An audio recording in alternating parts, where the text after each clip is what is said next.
Listen, your savings account is robbing you blind. But don't worry, I found out a way how to make my money work for me in my sleep, and I can help you do the exact same thing. Now, this isn't no get rich quick scheme. This isn't no pyramid scheme. This isn't something just trust me situation. This is legit, and this is something that your every average day person can implement in their lives, and they can really get to a bag. This isn't a short-term play. It's a long-term play. There's a promo going on right now, so you definitely want to jump on it before the price goes up because this is too valuable. The link is in the description, and hey, let's get our money up. Let's get back to the video.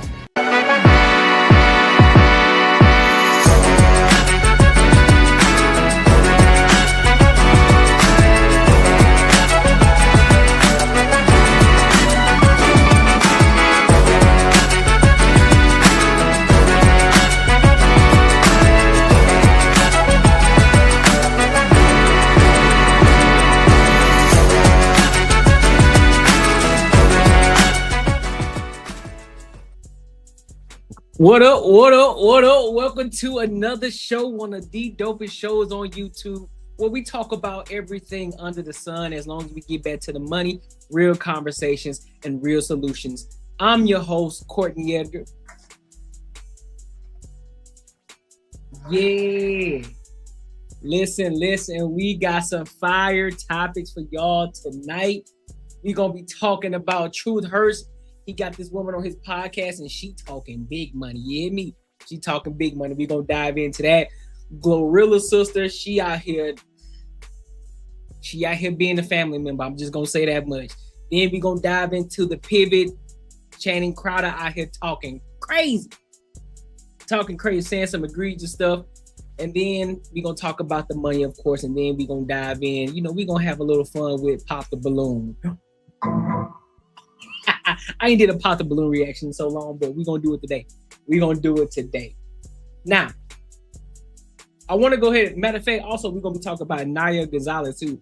How she talked about how she broke up her engagement just because she just changed her mind. So we're going to dive into that, too. But before I do, make sure you like, comment, and subscribe for the algorithm, and make sure you hit the bell notification. Listen, like I already said, the past two live streams, the live stream before and this one. Now, I know one thing that I used to do, I used to just pull up all the comments onto the screen. But I'm changing it up because, you know, I really want people to start investing into the platform, right? Now, this isn't something that I'm just begging, nothing like that, but I want to make sure that I do things the right way for the people who really invest into the platform. I want to make sure they get that notoriety as well. All right, so if you want to invest into the platform, be sure to hit that super chat. All right, so let's go ahead and dive in. Let's go ahead and dive into the first topic.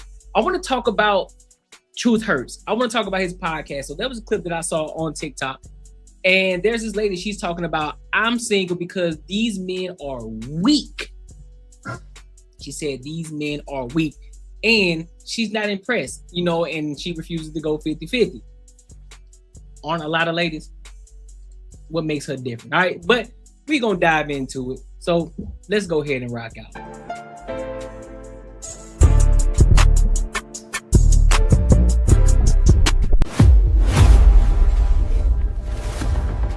Yoked men out here. Look, you got these 50-50 men out here. You got these men, what you bring to the table. You got these men that's very sassy. I love this. Yeah, you got these men who ain't men. So yeah, it ain't a whole lot of equally yoked, nothing going on right now. So the 50-50, going 50-50 with a woman, does that make you less of? Absolutely. I would never, ever in my life 50-50 do what? Excuse me? No way. Well, what makes you worthy of 100%? Because I bring 110%, and I ain't speaking of money. I'm speaking of energy. I'm speaking of being that helpmate. I'm speaking of that one that's going to speak life into you. That's going to hold you down. That's going to encourage you. That's going to work beside you. But I'm not bringing half to the table. I'm not paying half of the bills. I'm not paying half of the bill. Okay, and I don't think a man is a man if he expects that from a woman.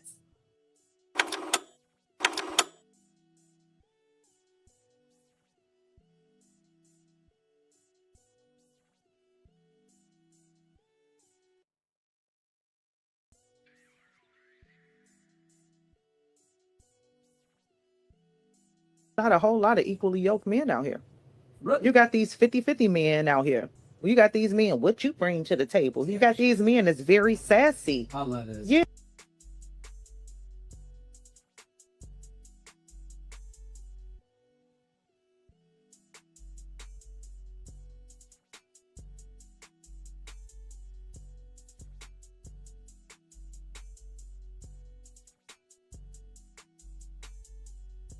So let me go. I've been talking this whole time and y'all didn't say nothing. So what I was saying was, now we gonna dissect this. She's talking about 50-50. And she's talking about a man is a weak man, right? But here's the thing.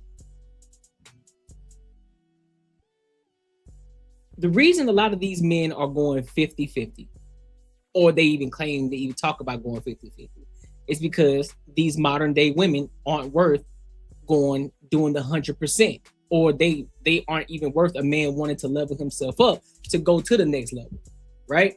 And so this has become a huge problem. A lot of men are, listen, I'm not going to keep giving you 100% of everything, but you ain't doing nothing. So this is where this whole question of what do you bring to the table?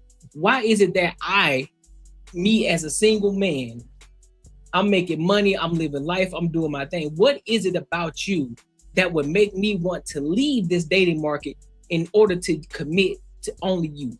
What is it about you that makes you different from any other woman out here on this earth? See, these are the questions that a lot of women don't want to answer. A lot of them can't even answer. That's why they don't even like the damn question, because they don't have a valid answer.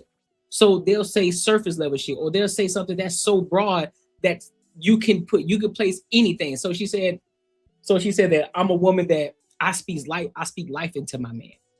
Okay. How does that help? Where and how does that help? But she said, I work alongside my man. What does that mean? What does that entail? Dive into it a little bit. What does that mean? You work alongside him. What does that mean? What does that mean? I don't understand that. You got to make it make sense to me. So therefore, if you add value, what is it about you that makes you different than any other woman out here on this earth? What is it that makes you different? What is it? Are you able to gauge and process and understand, like, okay, well, this is what this man is doing right here, and this is where he's going? Because because like I always say, you need to have the hard question, you need to have the hard conversations up front instead of later on having a hard conversation. You know, what's your 5-year, what's your 10-year plan? And so while you're asking these questions, this is why it's important for a lot of women to also get to know men as well, instead of a man always trying to get to know a woman, and it's always one-sided. When you're having these hard questions, when you're answering these hard questions, now you get to gauge and observe how you can fit into that person's life. So prime example. So if this man is telling you, hey, listen, I got a plan, you know, I'm working a 9 to 5 right now, but I plan to be a full-time entrepreneur by year 5.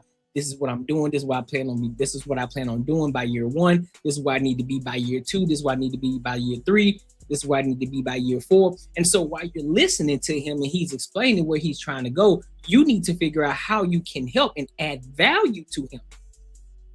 One of those examples is, maybe let's just say you don't have the skills in order to add value in that way. But you know what? I'm really rocking with this dude. I'm rocking with him. I think I can fuck with him. Or let's just say you do have the skill. You can now say, listen, I'm already working in this field and I already got some experience in this piece. So I can help you. I can help you get to that point. I can help you get to that level from this perspective, from this point of view, because I have experience in this area right here. So therefore I can help you implement what I know into your business to help you and help you catapult forward. These are the type of things that you need to add value to. Not just, oh, I support you and I speak life into you. That's surface level. We want to hear the real shit. And let's be quite honest, a lot of men aren't millionaires. A lot of men aren't even making 6 figures. I think that's like the top 20% of men, right? So your average man is anywhere between 50,000 to 90,000. Now, within that comes out the millionaires, because a lot of them, they are working towards those millions. They are doing things. They're entrepreneurs. They got side hustles that they're building, that they're growing. So they're working towards that. But see, you want an already finished product and you think that you just gonna embark your way in there. It don't work like that, short. Yeah, you got these men who ain't men. So yeah, it ain't a whole lot of equally yoked, nothing going on right now. So the 50-50, going 50-50 with a woman, does that mean? Hold on, I wanna see something real quick. You know what I'm saying? Because I wanna make sure.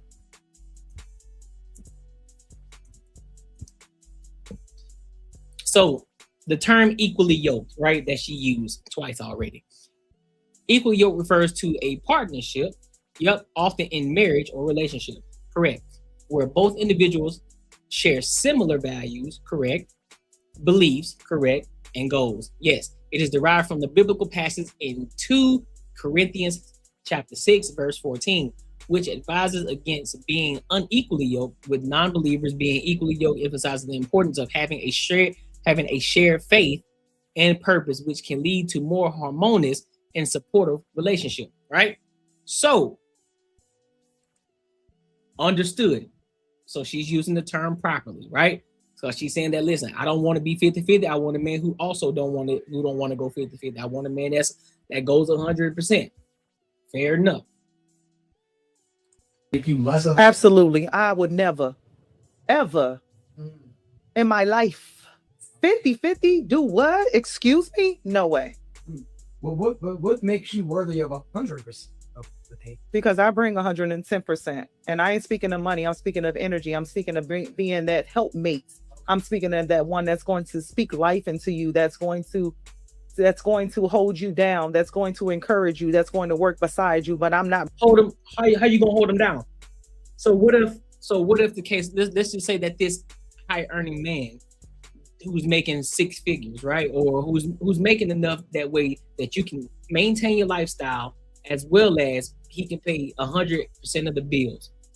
Let's just say he loses his job. What you gonna do then? Are you gonna leave him?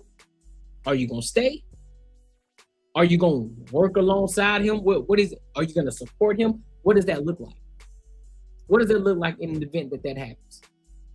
Because y'all see what's been going on. People been getting laid off like crazy, and it can happen 9 times out of 10 unless you got one of those jobs that people need you and they're calling you to get you to their job, that you have a skill that everybody wants. Unless that's the case, 9 times out of 10, sometimes it just happens to the best of us. You lose your job. You get laid off. What do you do then? What do you do? bringing half to the table. I'm not paying half of the bills. I'm not paying half of the bill. Okay. And I don't think a man is a man if he expects that from a woman. I don't understand. Man, this is the Nothing But the Truth live podcast. Here's my thing. I don't disagree with her, because she want what she want. But a lot of times when they had these conversations, the things that they ask for from a man, it never aligns in value or in shared belief or whatever the case. It never ever aligns with what they ask of the man. Okay, you want this man to do 1, 2, 3, 4, 5, 6, 7, 8, 9, 10 of these things, but yet when the man asks you what is it that you bring to the table or what value do you add, you don't have anything. You say a whole bunch of surface level shit. It happens every single time. Every single time. What's good, y'all? So after doing a little research, I found out that 90% of the people that do watch my content, they aren't subscribers. Look, do me a huge favor, and it doesn't cost you anything. Go and hit the subscribe button right now, because then it tells me that you are gaining value from this content, as well as I look at it as an investment into the platform that allows me to continue to keep getting better and better with my content. So if you've gained any value here, go and hit the subscribe button right now. I appreciate you. Yes, sir. Yes, sir. So make sure you like, comment, and subscribe for the algorithm, and make sure you hit the bell notification. All right. So I want to go ahead and tap over to Naya Gonzalez. We're talking about relationships. Let's talk about Naya Gonzalez. And she has a YouTube too. I also go check her out. Go check out her platform. She got a YouTube channel, and I also put the link of this video in the description as well. So go check that out. All right. So I want to hear what she got to say in regards to what's her reasoning as to why she broke off her engagement. I want to hear the context. I want to hear the full detail. You know what I mean? So let's go ahead and lock in.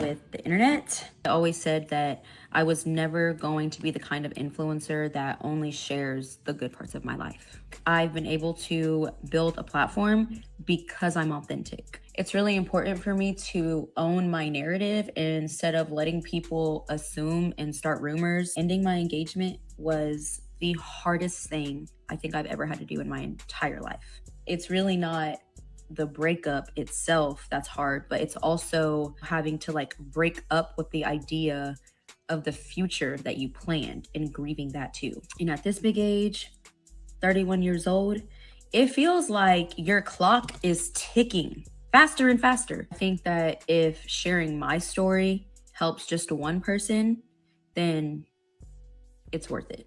I was trying so hard to make it work. Eventually, trying to make it work felt exhausting. It literally took me accepting the hard truth that I tried to ignore. Now, the moment I accepted that and said it out loud, I felt so much relief and honestly freedom. Not because I didn't care. I was finally listening to myself. Now I have to start over, rebuild myself, move out. It's scary. There's a lot of uncertainty, but that's also kind of the beauty in all of this. I get to start over. I am doing my best and I'm figuring it out one day at a time. So that's my truth.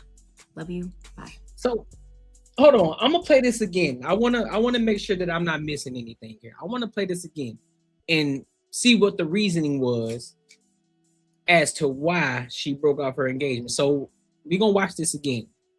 Because maybe I'm tripping. I have been debating sharing this with the internet. I always said that I was never going to be the kind of influencer that only shares the good parts of my life. I've been able to build a platform because I'm authentic. It's really important for me to own my narrative instead of letting people assume and start rumors. Ending my engagement was the hardest thing I think I've ever had to do in my entire life. It's really not the breakup itself that's hard, but it's also having to like break up with the idea of the future that you planned and grieving that too. And at this big age, 31 years old, it feels like your clock is ticking faster and faster. I think that if sharing my story helps just one person, then it's worth it.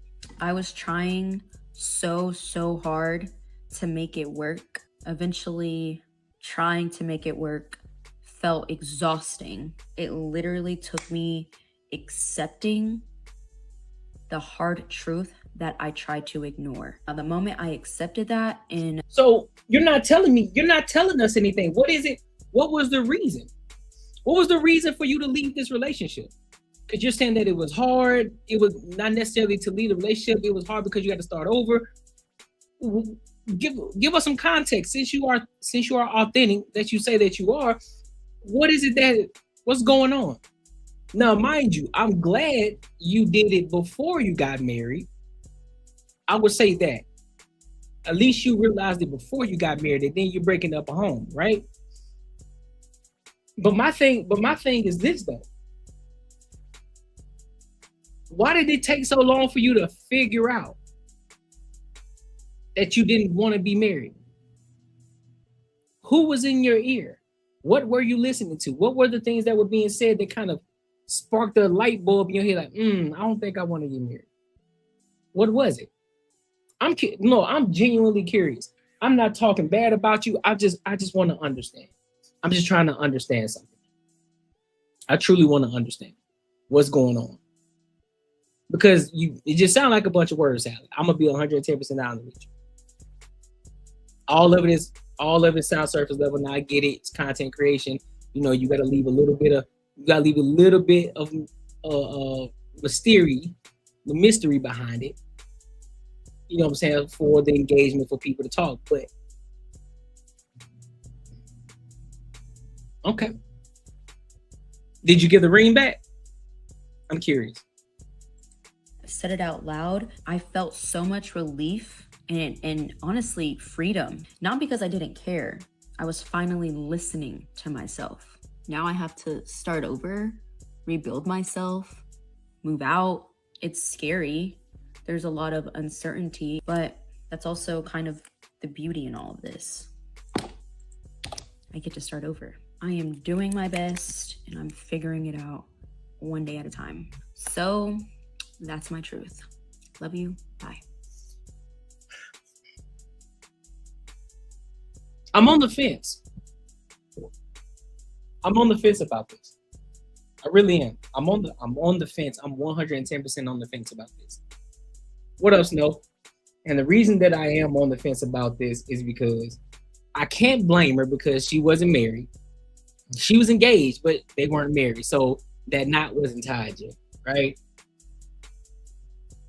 And she said that she feels as if the clock is ticking. But I mean, you're only 31. Let's be real. Now, that also depends on, do you want to have children at any point in your life? That's a question that you got to ask yourself. What things do you have going on in your life right now where you feel as if it may seem as an anchor in your life that's going to hold you back from achieving the goals that you want to achieve? Was it a conversation that was had? Was it something that you experienced? What, did you guys move in and you realized that you didn't want to move in with him? It's like, I don't like the way he's living.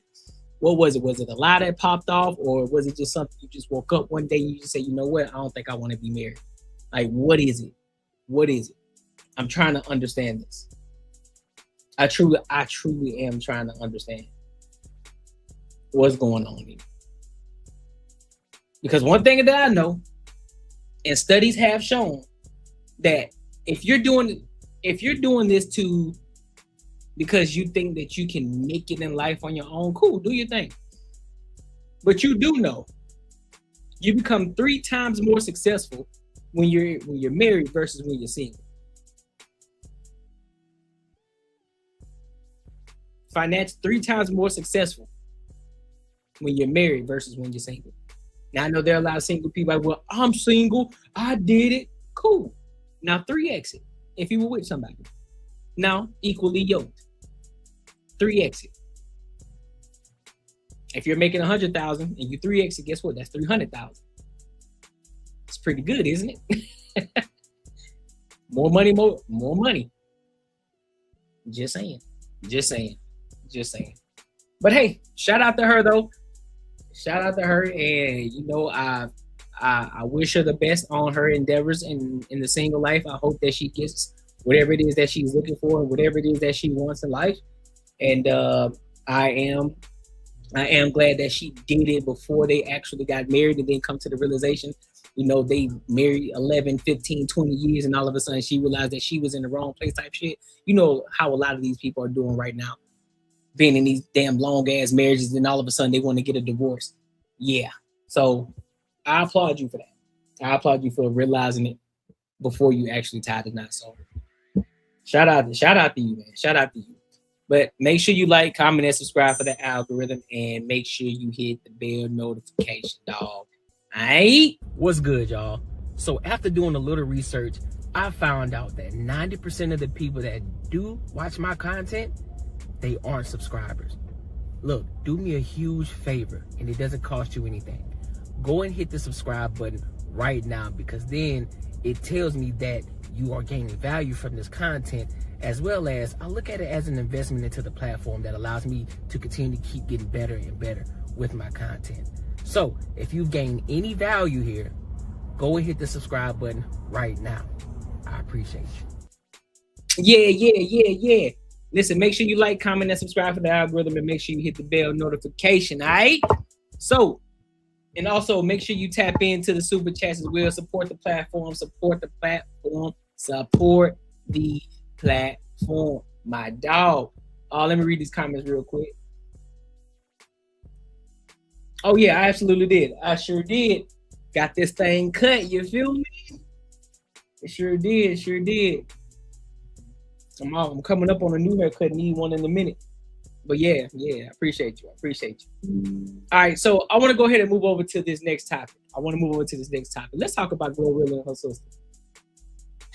Let's talk about this nigga. Let's talk about this nigga right now. Let's get into this shit. Apparently, Glow's sister has. This is so stupid though. Glow's sister has started to make some noise because she believes that her sister Glorilla, I think they're twins, maybe. And she's upset because Glorilla ain't giving them no piece of the bread. She ain't giving them nothing, not even $1. She ain't giving them nothing, and her sister's pissed off about it. So we gonna dive into it, and then I'm gonna give my thoughts and I'm gonna give my opinions as well. All right, so let's go ahead and lock in.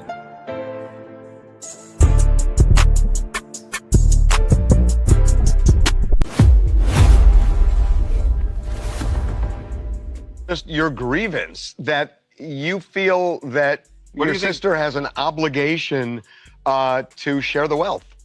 Hey, yeah, she got an obligation to share the wealth. We sat here, we struggled together. Took baths and bottles of water, rest, roaches, all that. Yeah, she obligated. Is them friends obligated? She doing everything for them. So yeah, I feel like I'm obligated. What is it you think she's not doing for the family? What is the... you're making it sound like there's a real financial hardship. Describe what you're talking about. She's not doing nothing. She's not doing nothing for family at all.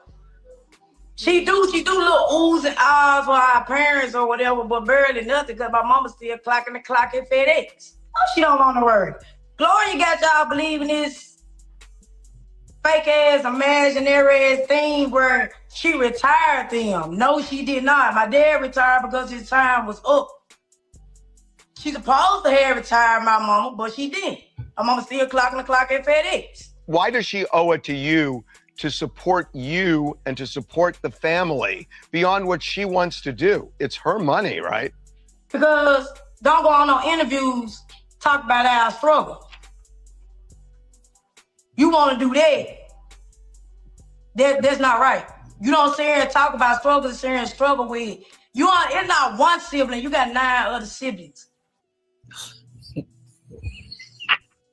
Hold on for a second. So you telling me, this is what you're telling me. I can't talk about the struggles that I've gone through myself personally unless I gave back to the family. I paid y'all because I'm making millions of dollars and I ain't give y'all a cent or a dime. So I can't talk about the things that I went through in order to get to where I'm at. Let me ask y'all a question. Everybody in the comments, everybody in the chat, let me ask y'all a question. Do you believe that you are obligated? So let's just say you got siblings or, just kind of like how everybody does, they make it to the NBA, they make it to the NFL, and the first they want to get back to their parents. Let me ask y'all a question. Do you feel obligated to give back to your family? Do you feel obligated? Yes or no? Now, when I say do you feel obligated, I mean in the sense of, do they make you feel obligated to give them something back?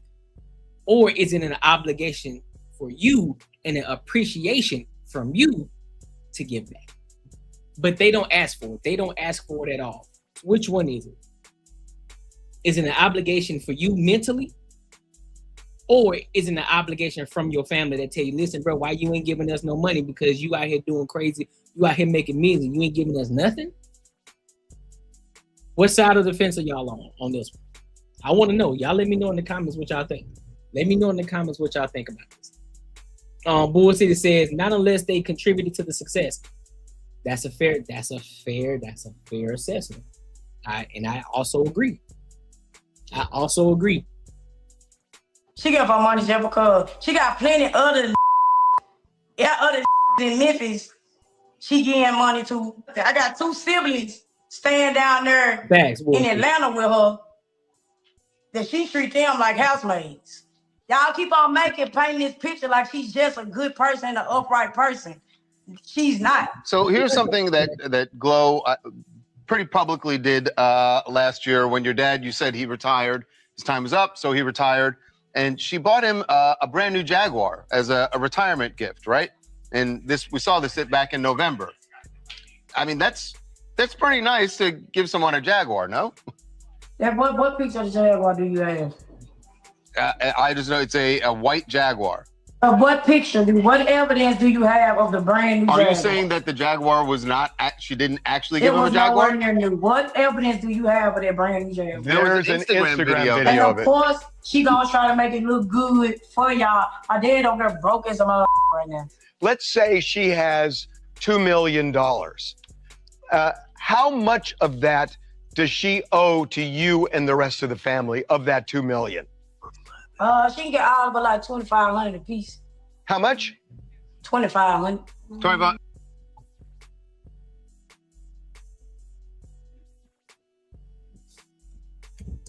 Hold on.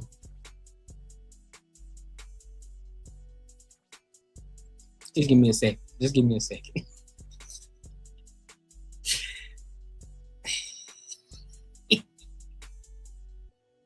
So he said 9, so that makes so he said 9 other siblings, so that's 9. So I'm gonna say 10.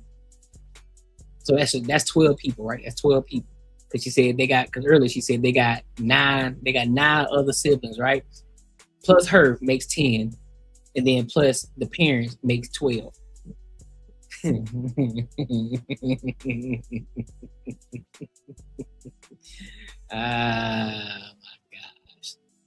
So that's 30. So basically, she owe y'all $30,000.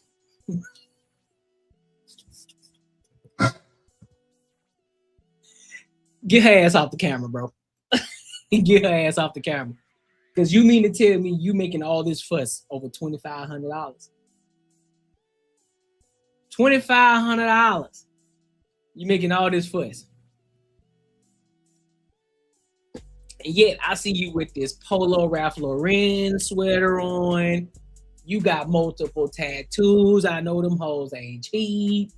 Because if you got them on your face, I know you got them on your body. So everything that you probably have on right now, plus the tattoos, equal up to $2,500 or close to it. What? What's going on right now? I feel like I'm being punked. What's going on right now? Like that's it? Just 2,500 flat, or is that a 2,500 flat? I think she would jump at that. I think if that's all you want, I think Glow might jump at that. But imagine her being on for 4 years and not giving us zero, none at all. What does your mom think about you going public with this whole thing? At the end of the day got to end. Nigga, what? I don't give a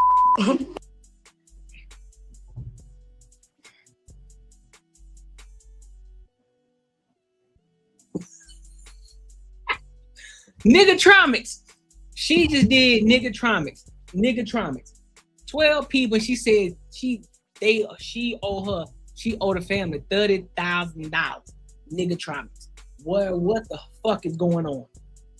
And then they asked, what did the mama think? She's like, at the end of the day, gotta end. Bitch, you ain't saying nothing. What you talking about? What you talking about? So because I guarantee you the mom is probably like, girl, what the fuck is wrong with you? What the hell is your problem? What this looks like to me, I'm gonna be 110% honest. And I got another video to play too. So, but I just want to say this. What this looks like to me, this looks like hating. This looks like jealousy. This looks like envy. This is what this looks like to me. This is what I see. she's gaining some clout off of her sister's name, putting her in a negative light so that way she can get a little bit of shine. She can get her 15 seconds of fame. That's exactly what's happening. Anytime TMZ get their name on shit, 110%. That's what it is. Oh, I'm the sister of Glorilla. She ain't paid none of our family. She owe us money. What you mean? And of course TMZ gonna jump on it. Of course TMZ gonna jump on it. Hold on, let's go to the next one. Watch this. Just together July, you ain't say none of this. Bitch, and for all y'all hoes want to sit here talking about we were just together July, let me tell you the backstory on that. My mama snuck me to the show. That's the first show I've been to since she didn't hit. Fuck y'all want to talk about some motherfucking man. I was at the show. I got snuck to the show. Fuck me and the fat bitch April. Oh God, we got snuck to that motherfucker. Y'all want to talk about motherfucker ain't obligated. How she not obligated to do shit for us if she on interviews telling folks roaches? She got Rambo motherfucking ass riding new Cadillacs and shit. Then he want to sit here and make a status and say some motherfucking, she went down. What y'all talking? Bro, who was homeless? Gloria was never homeless. Who was homeless? She was not homeless. Fuck, then y'all want to sit here and talk about some motherfucker. She bought my dad a motherfucking Jaguar just a little good, and that man broke as hell with a house full of roaches in South Haven. And yes, my mama still working at FedEx. Wait, did she just say, hold on, didn't she just say that they bought, did she just say that? She just admitted it. Hold on, make sure I'm not tripping. Let me make sure I'm not tripping. Fuck, then y'all want to sit here and talk about some motherfucker. She bought my dad a motherfucking Jaguar just a little good, and that man broke his head. She bought my daddy a Jaguar just to look good. So she did buy him a Jag. She did buy him a Jag. But what we just heard on TMZ, you saying where the pictures at. You saying where the pictures at as if it wasn't true. But you just admitted in your live that he did. That he did get a Jaguar. That was gifted by Glorilla. Interesting. With a house full of roaches in South Haven. And yes, my mama still working at FedEx. And for that not Marco, for that Tula bitch, ho, this ain't got shit to do with you. Gonna be in the backup dancer, ho. Fuck, y'all sitting here trying to come to justify her. She got 10 siblings. 10 siblings. 10. So my math was correct. Not 1, not 2, not 3, not 4, not 5. She has 10 siblings. An autistic sibling. Gloria has been on for 4 years. 4 years. The only relatives y'all have seen, and that's really because y'all brought y'all brought me out because I look just like her. On God. Y'all want to know now was her sister because she don't. Y'all can sit here and say she tried to sit here and hide us and do all this shit to try to save us. That bitch don't do shit for us. I haven't got a red cent. My brother, I got 2 siblings staying down there with her. 2 siblings. One of my brothers called my mama, asking her for $40 to pay his phone bill. You got Rambo riding in nice cars. That's not our cousin. He riding in nice motherfucking cars. You damn right I'm obligated to something. This bitch want to sit here and talk about us sleeping with red, and then she was telling the truth. You know, you used to be in the house. Flat air mattress, all this shit laying on the floor. Damn, bitch, it was flat. Mama used to cook us a big ass can of beans. No herb. And then y'all said, how was our relationship before we started? Okay, it started from Gloss. That's how me and Gloria, we wasn't cool when she first hit, but it started from that Gloss bitch. And she ain't even cool with Gloss no more, because Gloss is a motherfucking snake. That's how the shit started with Gloss. But we were still going to, family functions, you know what I'm saying? But we wasn't as close as we used to be, because she was standing up for Gloss, because Gloss was on some junky ass shit. Fuck. Oh God. And she don't even fuck with the bitch no more. So let me ask you a question though. You're saying that all the people that's apparently getting money from Glorilla, right? You have yet to answer the question though. What are they doing for her? Because I'm pretty sure I may not be the sharpest tool in the shed, right? However, sometimes common sense got to come in, but I'm a person that I need the context behind everything. I'm not just gonna believe this and say, "Oh, well, damn, she giving everybody else money, but not her family." I'm pretty sure she got an agent. I'm pretty sure she got security that she got to pay for. I'm pretty sure she got a lot of she got lawyers that she got to pay for.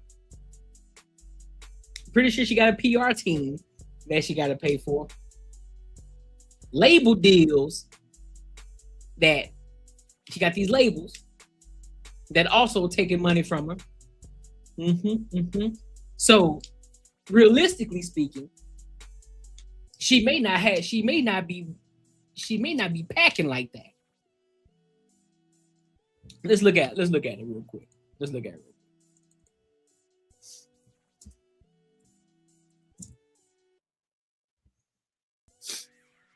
And listen, you gotta take this with a grain of salt too.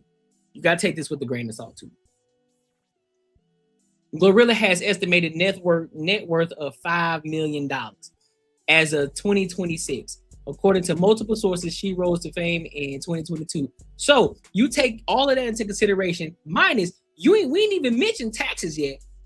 So she also got to pay taxes on that $5 million. Let's just say that she got $5 million, because we know that ain't the truth. That they ain't gonna tell you how much she actually make. But let's just say $5 million. You still got to pay taxes. You got to pay lawyers, PR team, labels, agents, security, wherever home she stays at, and any other miscellaneous things that she probably got to pay on. And you telling me that she's obligated to pay you $30,000? $30,000. Wow.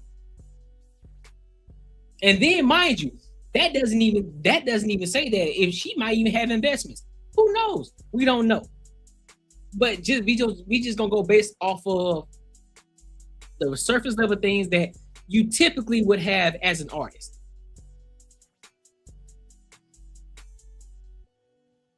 Because the label that she signed to gonna take most of it. They got to make their money somehow. They got to make their money back.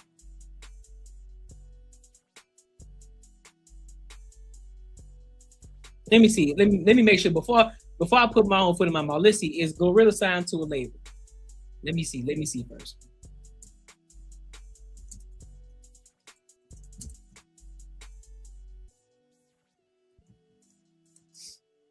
Before I put my foot in. Yep, CMG Records. She signed with Yo Gotti. So I know Yo Gotti getting some money up out of it. I know. So this is, man, boy, I'm telling you, it be the ones closest to you. Now I'm sick, bro. I'm sick of, you know what I'm saying? Y'all glorify this bitch. My mama still talk, man, doing the clock and motherfucking FedEx. Now, the rent shit was about a year or two ago. Gloria blocked my mama, had her going to go try to get a loan. Out of all my siblings, see, my mama got on her high horse, but Gloria was fucking with her. Gloria fucked with my mama. But that money got low. And when the money got low, Gloria got ghost. All of my siblings was not finished because my mama got on her high horse, was treating us like, you know what I'm saying, because Gloria was you beefing with your siblings for what? We ain't did shit to you. Why is you beefing with your siblings? It's 10 of us and you don't do nothing for none of us, bro. Come on, bro. And then y'all stupid motherfuckers on here talking about she not obligated to do shit for nobody. That bitch is obligated to do shit for all of us. No, she not. Fuck, that hoe obligated. No, she not. No, she not. Oh, geez, that hoe obligated to do something for every last one of us. No, she not. We see this motherfucker eat canned beans and shit on the floor. So literally taking baths out of bottles of water, bro. Literally taking baths out of bottles of water. Lights off. Fat ass rats. Roaches. All types of shit. How she ain't obligated to do shit for us? But you want to sit here and talk about our struggle. How the fuck she ain't obligated? That hoe is obligated. Motherfuckers like y'all let her believe she not. You sitting there got the other nigga riding around in cars and this is that and the third. Come on now, bro. That shit ain't right. What's I good, give a fuck about what. So after doing a little research, I found out that 90% of the people that do watch my content, they aren't subscribers. Look, do me a huge favor, and it doesn't cost you anything. Go and hit the subscribe button right now, because then it tells me that you are gaining value from this content, as well as I look at it as an investment into the platform that allows me to continue to keep getting better and better with my content. So if you've gained any value here, go and hit the subscribe button right now. I appreciate you. None of y'all motherfuckers gotta say. Oh my God, we sitting there when we didn't have the cans of beans to eat, we was eating ketchup sandwiches. Buster boys. Fuck, how you could have bought mine? I don't give a fuck. I'm obligated. And y'all talking about she really got the bitch ain't been giving me nothing, so why should I give a fuck now? Why should I give a fuck she ain't giving me shit now? It's been 4 years. How the fuck my brother staying down there calling my mama for $40 on the phone bill? My other sister staying down there trying to get some shit on Temu. And they staying with Glory. What? What? What we talking about? I'm sorry. What the fuck are we talking about right now? How is she obligated to pay y'all anything? Now, mind you, let me take a step back real quick. Let me be clear about this, right?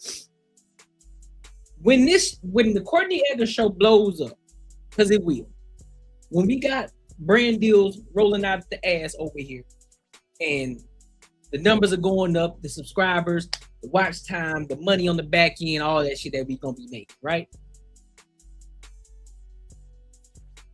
Not my brother, not my parents will call and ask me for anything. Nor would they look at me as, oh, he's obligated to pay us something. Not even my brother. He's like, oh yeah, bro, you gotta owe me something, bro. Like, you obligated. No. However, on the contrary, because I'm very appreciative of my brother, my parents, I'm willing to break bread with family. I'm willing to give back to the family. I'm willing to do that. And I appreciate you, Danielle. I'm willing to do that. But I'm not obligated to do nothing. Absolutely not. Especially, and this only goes for family and really close friends. Close friends, family, and of course, immediate family, right? Anybody outside of that, nah. It's a no. Don't even think about it. Not cousins, nobody. Don't act like you obligated for shit, because I'm not obligated to do a damn thing. And even within the circle, I'm still not obligated to do it. But because that's not the person that I am, I'm gonna break bread with people. But no, I'm not obligated to do nothing. I'm not obligated at all. Let's get that shit correct. But in this instance, you got to be some sort of envious, jealous, hateful of the fact that if anything, you should be your sister's biggest fan right now. If you're not your sister's biggest fan, what you should be doing is finding the skill so that way your sister can fucking hire you. So you can go make bread and she can pay you. And then you can go give back to the other eight siblings that you got and your mom and daddy. That's what you could do. Go and develop a skill. Go and find something where she's lacking. Go find some shit. Go be a content creator for her. Go do something on the back end for her that can help her grow and help scale her brand. You can do that. But you're not doing that. But instead, you decided to go on TMZ, go on these live TikTok streams and talk shit about your sister. You supposed to be family. You think that she's fucked up. You more fucked up than her. You are more fucked up than her.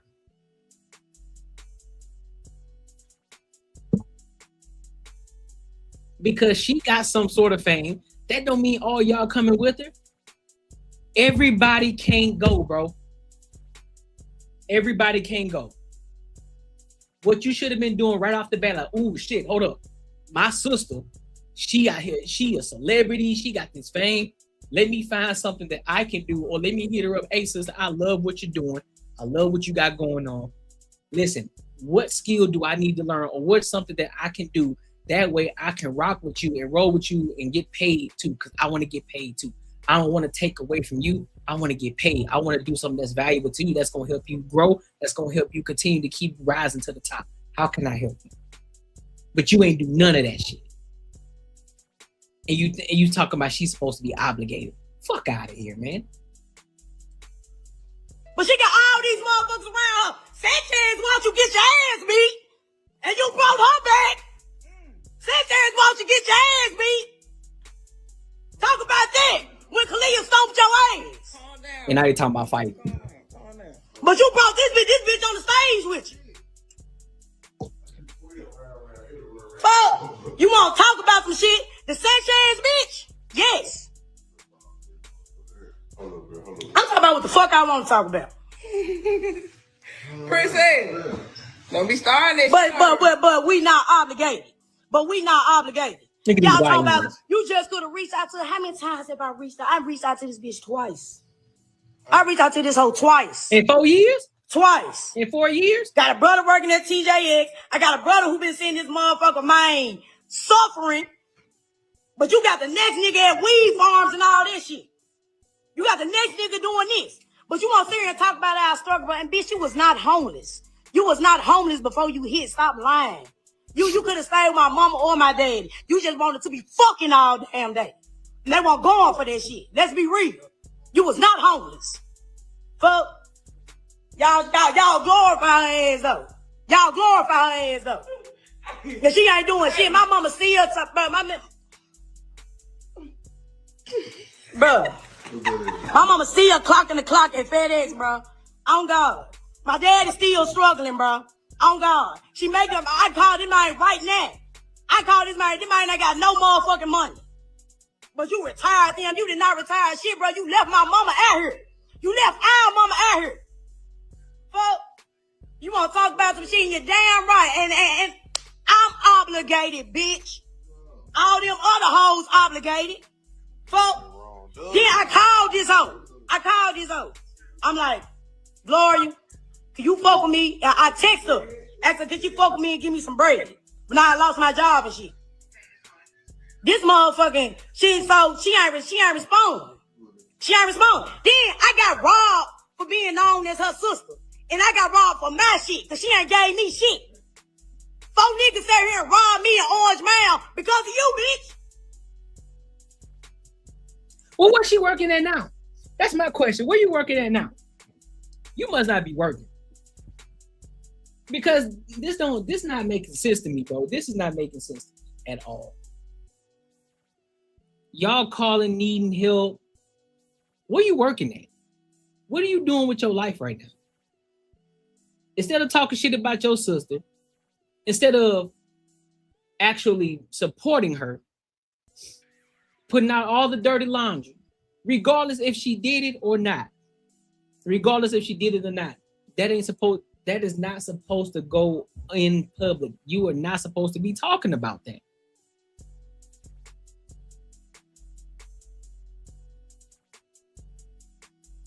It be your own people, dog. It be your own people. When they get a little hate and they get a little jealousy, all that envy kicks in, because like, how this bitch making and I did it. Instead of supporting, finding a way to latch on to her coattail. Like, hey man, listen, nigga, she opened the door. I gotta figure out how to get in there too. What can I do? And matter of fact, it ain't even about what can I do. Find this. There's always a way. There's always something that you can do to add value to somebody. There's always something. You just got to observe. You got to pay attention to what's going on. But you too busy out here being degenerate. You too busy over here with nigga got a whole fucking shiesty on.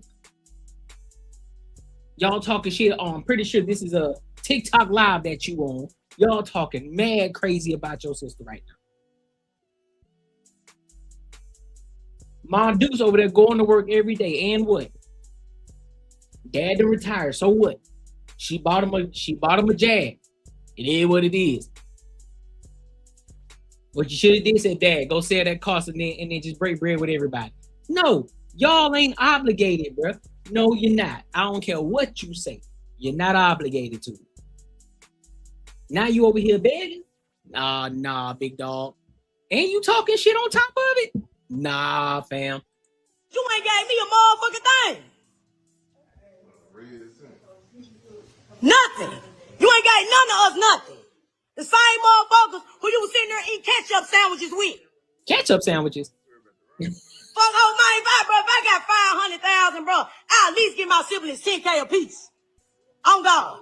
Why the fuck my mama gotta sit here and clock a clock? Let's talk about it. Oh, you is not who these folks think you is? Because she got expenses, nigga. What you mean? You think, bro, y'all niggas is wild. Y'all really don't understand how money works for real. Y'all really don't understand that industry life either. She ain't independent. That's one. She signed to somebody. Nigga, however money you think she got, she ain't got that much. She don't. I'm pretty sure she got some. I'm pretty sure she's sitting on something. But you probably thinking that she's stacking. Excuse me. You probably think she's stacking. If anything, a lot of that shit is within her contract with CMG of all the things that she got to do when it comes to the tours, when it comes to showing up to different events. Nigga, she ain't paying out of the pocket for that shit. A lot of that stuff that she's doing, people invite her. It's an invitation. It's, hey, Glorilla, we love to have you here for X, Y, and Z. And it's probably part of the contract. Now, in some cases, yes, some people do pay her. Like, if you want me to show up here, you got to pay me X amount of dollars to get me do. In some cases, yes. And then in a lot of other cases too, a lot of these events are in invitation only, and she gets invited to these places. She got to pay hairstylists, travel hairstylists, clothing, fashion stylists. She got to makeup artists. She got to pay all these fucking people. Yo, all right. Bro, like stop all the cap, bro. You is not who these folks think you is. And all Gloria, she putting up for me, but that hoe ain't putting up for shit. Her ain't even put up for her own family, who she was struggling with. Then that Tula bitch want to sit here and wait. Turn me down. Turn me up. Then you got the Tula bitch. You got motherfuckers who she fuck with. Sitting there one saying talking about some, I wouldn't fuck with them either. I wouldn't fuck with you. Bro, if y'all came up in the fucking house, that was some real shit. Rats, roaches, carpet fucked up. You don't know how the fuck you getting your next meal. Mama struggling. Lights off. Motherfuckers taking baths out of bottles of water. We came up off this shit on the west side. 3278 Don Road. All of us stayed in that motherfucking house. Man, I don't know, boo. You doing too much. All of us stayed in that motherfucking house, bro. And you want to sit here and talk about what we've been through? And they ain't reached back and helped none of us out. And you got stupid hoes like this Trinity bitch. 2,500. She don't owe us shit. Only she owe us everything. 2,500. Fuck. Oh, we used to have days where we wasn't eating. But motherfucker ain't obligated. But you want to get on interviews and talk about the struggle. You want to talk about the struggle. But yeah, ain't one of us shining, fool. Ain't one of us shining. You got everybody else in this hole. You giving money out. You bringing motherfuckers back around. You done it cross you badly because Sanchez watch you get your ass beat. Oh God, watch you get your ass stomped. And I remember when Kalia did this shit. She watched you, and you brought her back around, and she went live about you, and you brought her back around. She on the stage with you. How the fuck is that for her? What Kalia with that? Let them know which Kalia. The Kalia that brought her. Yup. Kalia Gavan? Yeah, good Gavan. Kalia Gavan. Clear, man. But you got Sanchez back around you. Like, bro, I'm just saying, a motherfucker come out some hate shit, bro. It's been 4 motherfucking years, bro. It's been 4 years. Then I'm constantly seeing motherfuckers like, no, bro, then mama sitting here in this whole struggle. Y'all thought she bought a house. She did not buy my mama no motherfucking house. Stop lying. She did not. She bought my daddy a house with his trick ass. And then he got the smallest house on the block. Fuck, talking about she. I'm sorry. When did beggars become choosers? So she bought Pops a Jag and a house. So that let me know who she fucking with and who she ain't. Cause she just said that she was fucking with the mom for a minute, giving her money until the mom got on her high horse, and then I guess Glorilla cut her off. So you mad? So here's the thing. You saying that both of your parents is broke. Could it be? I'm just spitballing here. You know what I'm saying? Just spitballing. Could it possibly be the money that Glorilla was giving the mom? Could it be that the money that Glorilla was giving the Pops? They probably just blew that shit. They probably just blew the money. Didn't invest it, didn't save it, didn't do nothing with it. They just blew it, had a good time. Because they've been working all their life, and I'm pretty sure they say, man, I deserve this. I deserve to treat myself. I deserve, y'all know how people be talking. It's kind of just like when you win the lottery, right? You win those multi-million-dollar lottery. Next thing you know, within the 2 to 3 years, you back broke again. Could it be? And now you got sister over here hating. I guess she's a twin sister. I don't know where she is, to be honest with you. But you got her over here hating. She pissed off because she ain't getting no money. Now she crying victim. Interesting.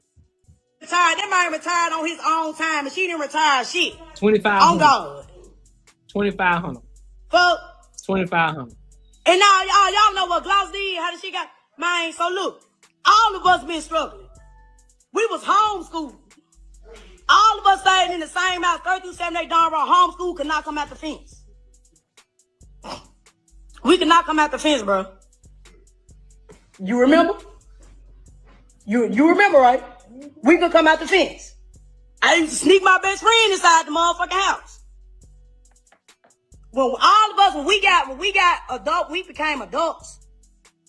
We was like stupid to the street life. We was stupid to like common sense because we was like segregated. We was in the house. My mama used to tell us, it's 10 of y'all better be each other's best friend. Oh God. Which is fair. Situation had came about where we end up going to school because my mama used to beat the shit out of us, and you ain't finna beat the shit out of me while I'm hungry. Something called DCS on your ass. That's exactly what happened. When she talk about the 5th child, I'm the 5th child because I'm always been the outspoken one. But I was hungry, and you're not finna whoop me for being hungry. Fuck. Yeah, probably. She used to beat the shit out of us. True. Oh God. So when she did all that shit, I called DCS. Yes, I called DCS. I called DCS on our mother.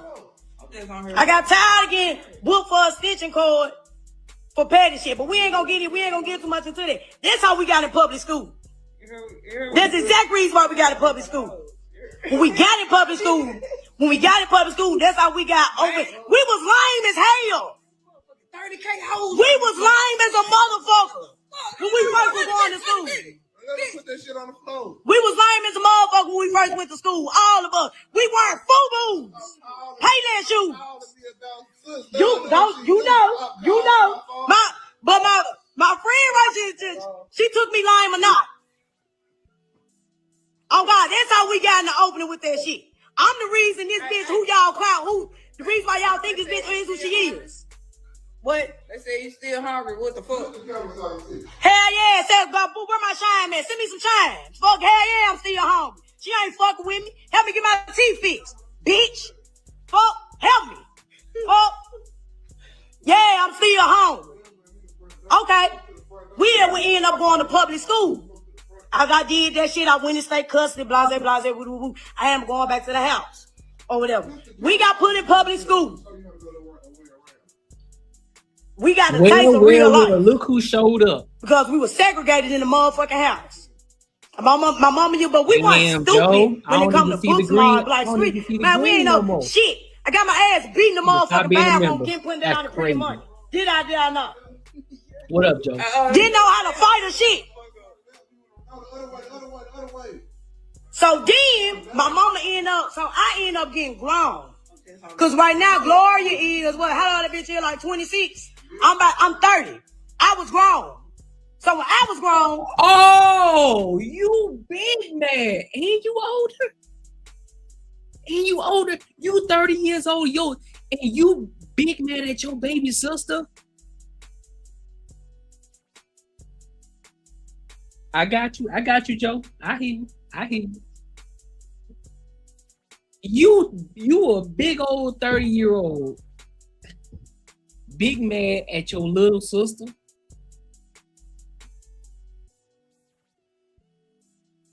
You mad because your little sister got the shine and you didn't?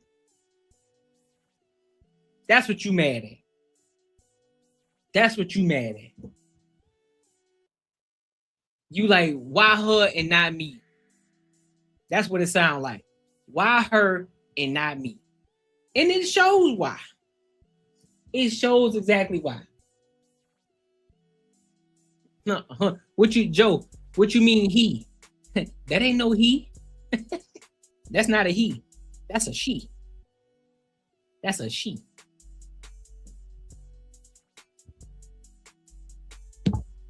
That's why. It all starts to make sense. You know the phrase, you let them talk long enough, they'll reveal who they truly are.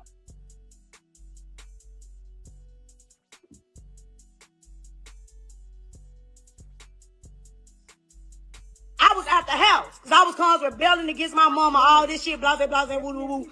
Glory. So I had a sibling on me that was Victor, Daniel, Gloria, Victor, Daniel, bro, come on, bro. Victor, Daniel, Gloria, and the rest of them. So when all that shit had happened, my mama could not handle by me going to the state. I was a daddy's girl. My daddy took me out the house. Him and my mama ended up breaking up after that shit. I was staying my fat, nasty ass Uncle Johnny with his fake motherfucking ass. And bitch, I'm expose you too. I was staying with his fake ass. I was staying with his dog and all that shit. I was going through state. I was going from house to house to house to house. Gloria is not the only motherfucker that had struggles. Gloria wasn't even homeless.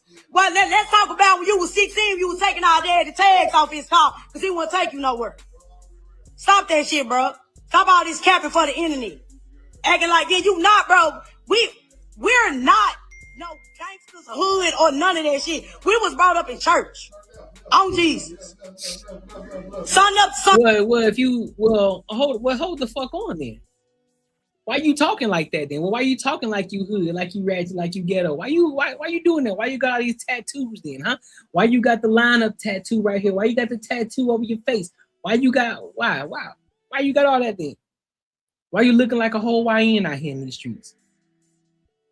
Talking about you brought up in the church, but yeah, you talking like you been in the streets for the longest time.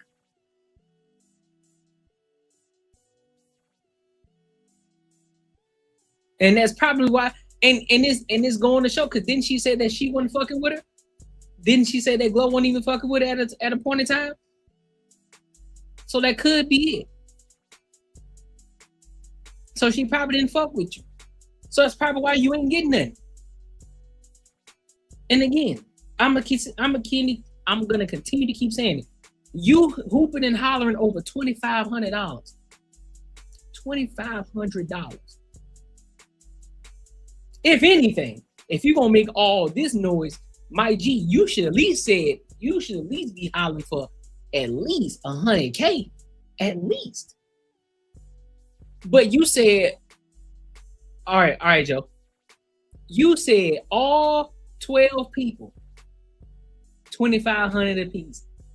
That still don't add up to $100,000.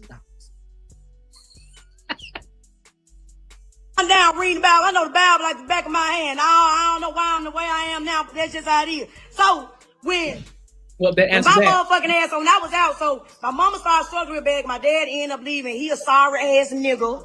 My dad is a sorry ass nigga. If he ain't with her, he don't want to help out with shit. He's sorry as hell. Yes. Edwin Woods is a sorry ass nigga. All y'all getting exposed. Say fuck you. Cause bitch, I was just in jail and the motherfucker ain't do shit.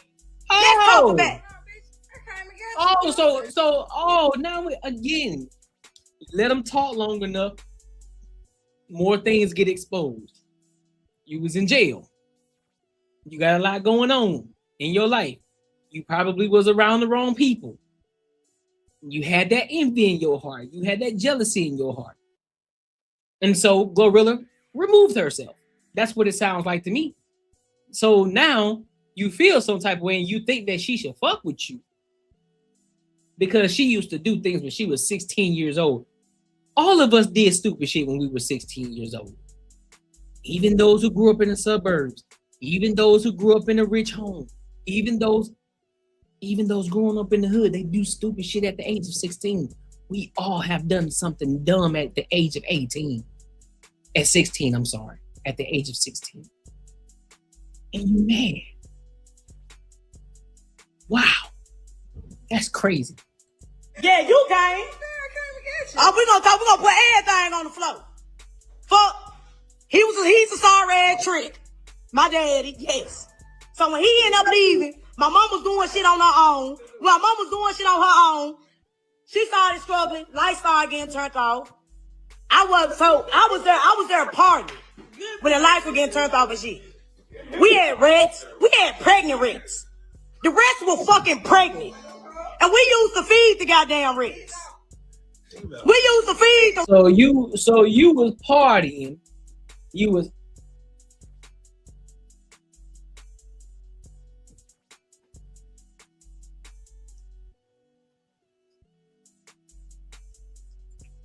was out there partying, having a good time, while your mama's at home struggling. Now, let me say this for the record. Depending on your age, if you was a teenager, meaning, in between the ages of 13 all the way up to 18, and you're still in your mother's house. Now, one thing I would not say, you are not obligated to help your mom. You're not, because you are the dependent, supposed to be. You know what I'm saying? You are the dependent. And you depend on your mom to take care of everything in the household because you are their responsibility. All right? However, on the contrary, while you was out there partying, lights were getting turned off. Considering the fact that you was of age and old enough to work, why weren't you doing that? Listen, bro, I'm just saying, I know things happen, but I gotta make sense. I gotta make sense of it. We don't know how old she was or wasn't. She said she was out there partying. She gotta make sense of the situation. But I said what I said, though. Man, imagine you sleep in a big ass cockroach hitting you in the motherfucking face. Girl, you remember it? Because she talks about it. She remember it. Nicole, what did you say? Damn, eating booty bread. Booty bread?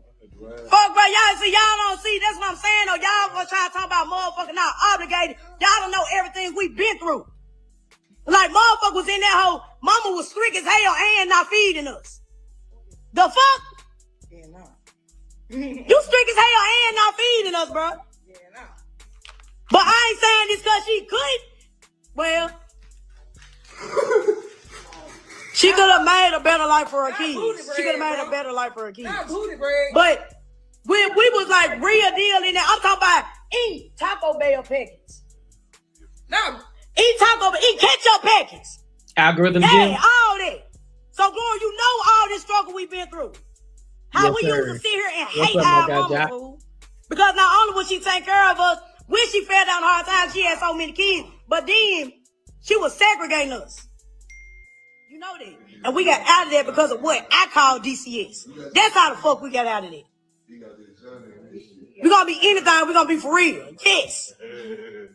And your sorry ass dad the one doing shit. He knew the lights was off over there. Just because him and my mom had shit going on, he ain't pay no motherfucking bills. But man, y'all don't know, man, water heater out. All that shit got to boil water and put it in the tub to take a bath. Glory, you know about that shit. But we did had to eat beans and oatmeal. And she not obligated to do shit for us. She not obligated to do nothing for us. Walk around with Payless shoes. My mama sitting here getting all the motherfucking foods out to the pastor because she fucking them. You want to really talk about it? And you struggle with us? And you don't be like, come on now. And I don't give a fuck about what none of y'all dicks saying. Fuck you, Tula. I mean, yeah, fuck you, bitch. I don't give a fuck about what none of y'all gotta say. Cause the fuck I'm getting tired of shit. Okay. We forgave our mama that shit. My mama was struggling so motherfucking bad. She had to, it was Victor, Daniel, Gloria, Miracle, and Joshua. 5 kids. 5 kids. My mama struggling so bad, they going to school. Man, I'm talking about damn near smelling because we ain't got the water heater out. The MLG and W, all the lights off and shit. She dropped them off at my daddy's job. She dropped them off at the post office while everybody glorifying him. Even like, first of all, let me go ahead and put this on the table. I ain't gonna lie, I love my mom to death, but it really fucked my daddy. God let 2 idiots have kids. They was just laying up in that motherfucking heat fucking. God let 2 fucking idiots have kids. A lot of them. Kids they could. Boy. Fam. What? Yeah. Man, look at man. Hell no. That nigga crazy. Bro, this shit wild as hell. I still stand 10 toes on what I said before. Glorilla is not obligated to nothing. She's not. I don't feel bad for you. I don't. You making the situation worse for yourself. Because you getting out here screaming, hooping, and hollering. It just looked like jealousy. It looks like that same shit we see on all movies. That one person make it, then you got the people who want to bring you back down. They want to try to bring everything out that you used to do. Talk about everything that you used to do, how you used to be. People want you to be the same person that you were at the age of 16. Now you 10 years later, now you 26, you moving different. They expect you to be the same person. You remember back then when you were 15, you used to do this? Okay, and what, my nigga? I'm 26 years old now. Am I supposed to be doing the same fucking thing at the age of 15 that I am at 26? Make it make sense to me, bro. You mad over $2,500.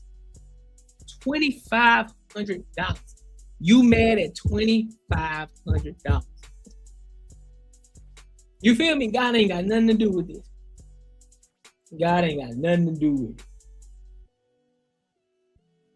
And you out here going on TMZ.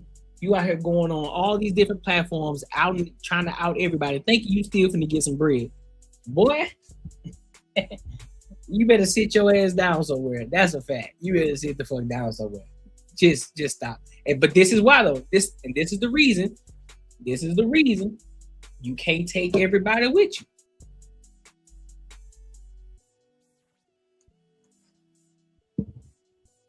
Keep your friends close, keep your enemies close, and 9 times out of 10, your enemies are the ones that's the closest to you. Your enemies are the closest ones to you. That's crazy, bro. That shit don't make no sense to me. Let me read some of these comments real quick. Bull City says the clean house and roaches are less likely to crawl all over you. Living nasty has consequences. That's a fact. And clean that shit up. You better go get them. Listen, you better go get them bug bombs. Put them holes in every ounce of the house. Cover up all the essentials. Leave the house for a few hours. Kill all bugs in that bitch. Then, after you get done doing that, then you deep clean that motherfucker. You deep clean. Guarantee you won't be seeing no bugs for a while. Guarantee it. And then what you do, you go to the store, you go and get you some of that bug spray to spray on the outside too, to keep them from getting in. Spray all the outside, spray around the crevices, spray around the windows, spray near the little opening areas and shit, spray around everywhere. Making sure the bugs don't get in. Be the cleanest house, be about the cleanest non-roach, non-rat having this house in the hood. You hear me? Then you want to get, and then guess what? You go and get you some fruit, some lemon, go and build up a concoction and boil them fruits to get that house and that aroma smelling real good. Hey man, I'm telling you. John 998 James says that's a very inefficient way of taking a hot bath. Yeah, that's true. God got nothing to do with this. Facts. Tahonga says, so busy crying over Glow that chick needs to get the hell and go. What you crying to for? Yeah, what you crying for? Facts. What up, Spaces? What up, my guy? What's good with you? Facts. Get up and get yourself instead of crying. Yep, I agree. Instead of doing all that hooping and hollering, because guess what? TMZ was able to get in touch with you. What you should have been doing is hitting up your sister. Like, listen, I've been working on these skills. Listen, if you need help in any kind of way, I can help you in this area. Like, instead of crying, bro, add value. Y'all niggas just want handouts, bro. What happened to just adding value? What happened to, hey man, let me do this for you? What happened to, hey, listen, I've been paying, I'm just gonna use it as an example, right? I'm not saying that's a skill that she can go into, but it's just something that a lot of people can relate to, right? Why not look at what she's doing? Like, hey, look, Glo, I see your social media presence is kind of lacking. You know what I'm saying? I see you got it, but I think your social media can be a lot better. And here's what I've been doing. I've been doing X, Y, and Z. Listen, here's a couple examples that I got for you just in case, you know what I'm saying, just for reference. This is what I've been doing. This is my work. Let me send it to you. I may be able to add some value to you. Boom, you show it to her and she said, oh, damn, this shit dope. She might want to hire you. Guess what? Now you end up getting paid. Instead of sitting up here crying, going to TMZ talking about $2,500. $2,500. That's crazy. Or you could find a way to make her more money. Find a way. Listen, Glo, I've been doing all this. I got a couple brands for you. They willing to pay you X amount of dollars. All you gotta do is show up. All you gotta do is X, Y, and Z. I've been reaching out to people for you. All I ask for is a referral fee. That's it. Or, you know what I'm saying? Like, there's many things that you can do. You out here crying and begging. You out here crying and begging because you envious. Y'all be doing the fucking most, man. Y'all be doing the fucking most. Make sure you like, comment, and subscribe for the algorithm. Make sure you hit the bell notification. Listen, if you haven't tapped into the Patreon, be sure to tap into the Patreon. Link is in the description as well as pinned in the comments. Also, make sure you support the channel too. Super chats. Make sure you support the channel. All right. So, what we got next? What do we have next? What do we have? Are we done on this one? I think we're done on this one. Let me go to this next one. Yeah, we are. So let's go to this next one. Let's go ahead and die. I'm about to dive in. Oh. Let's see.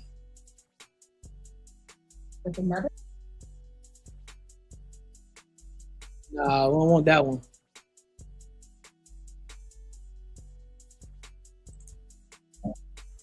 All right, so that's the one I wanted to dive into. Hold on. Give me a second.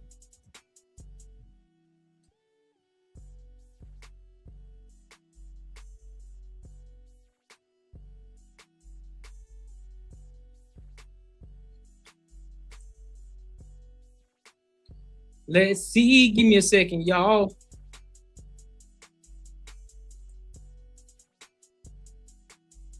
Is it?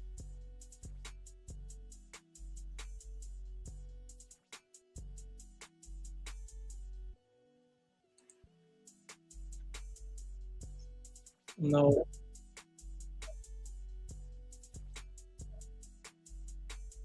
All right, here we go.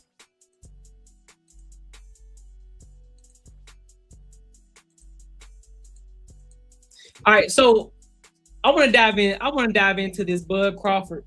I want to dive into this Bud Crawford and Channing Crowder situation on the pivot. Channing Crowder said some wild shit today. Well, not today. He said some wild shit. He said some wild shit in regards to the money, and he basically said, "Listen, bro, I sell my own." I'm not gonna say it, but he said I would sell my own for $100 million. And Bud Crawford had something to say about it and had Channing Crowder biting his tongue. All right. So we're gonna go ahead and dive into it, and then I'm gonna give my thoughts and opinions on it. All right. So let's go ahead and rock out.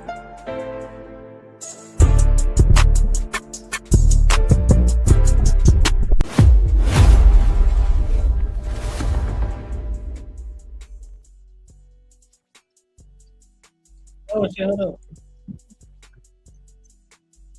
For us. So I'm cool with passing the torch. And bro, you say you did all that work your whole life, undefeated, but you grind to feed your kids and to make better for your family. I always say everything got a price. Because people say like, I love my dog, I get $100. No, I get $1,000. No, I get $100,000. Hey, you can have it.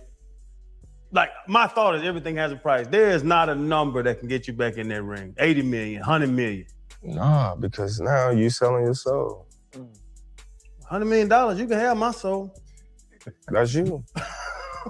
Nigga, what?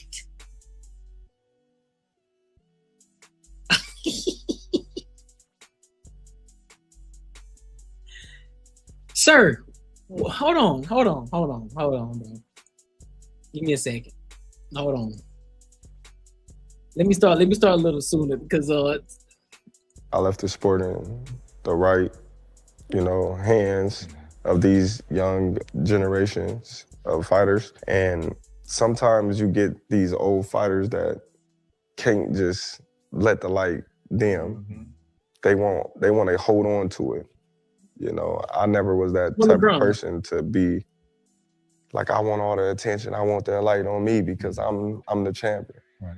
No, like pass it down, He's the next up. Let's talk about the next generation, because that's how the sport gonna grow. Right. Is us paying homage to the ones before us and us, passing the torch to the ones after us. So I'm cool with passing the torch. And bro, you say you did all that work your whole life, undefeated, but you grind to feed your kids and to make better for your family. I always say everything got a price. Because people say like, I love my dog, I get $100. No, I get $1,000. No, I get $100,000. Hey, you can have it. No. My thought is everything has a price. There is not a number that can get you back in that ring. 80 million, 100 million. Nah, because now you selling your soul. I'm gonna get him though. $100 million, you can have my soul. That's you.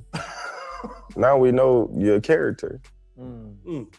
Sometimes, you look at people and you be like, dang, man, you ain't got no dignity. You ain't got no morals. Like, come on, man. Like, what you gonna stand for if everything is about money? Like, I never was in a sport because of money.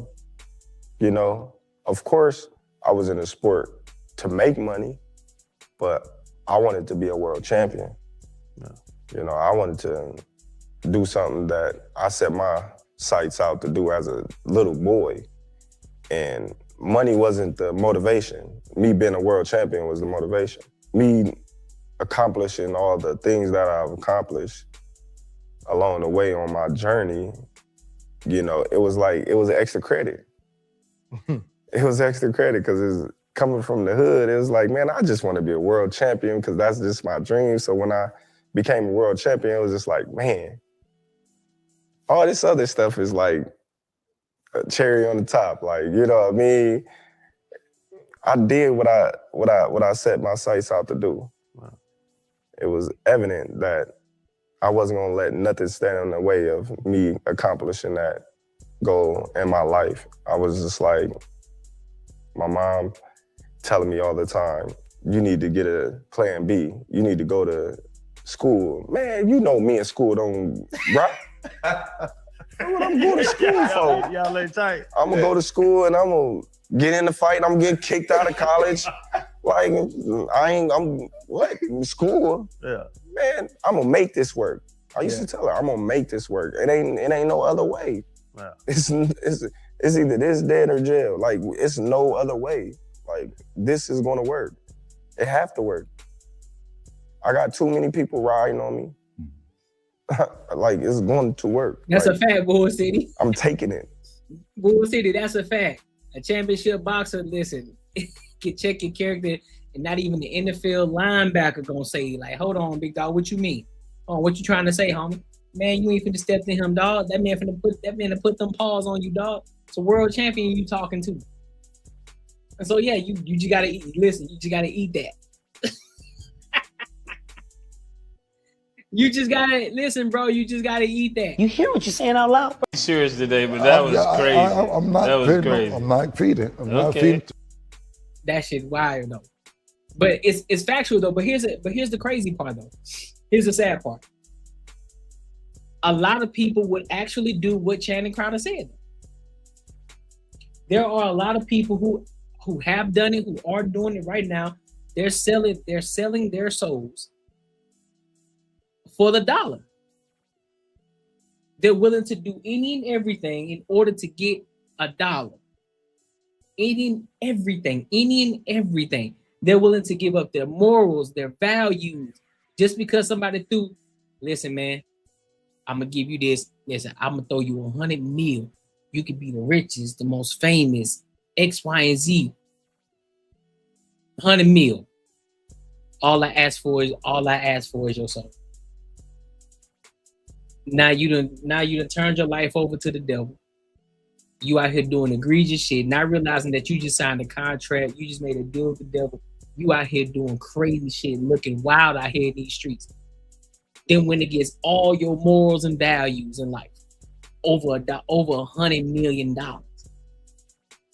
Can't sleep peacefully at night. Now you out here taking drugs. You out here doing all kind of drugs to get rid of the pain, to get rid of the thought of what you did, what you sacrificed for $1.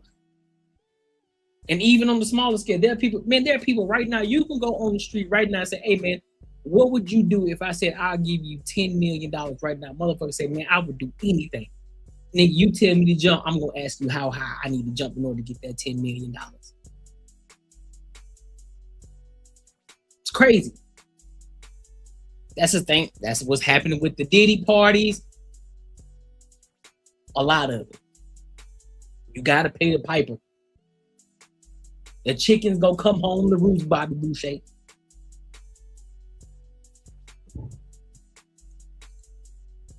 Chicken's gonna come home to roost. What up, KD?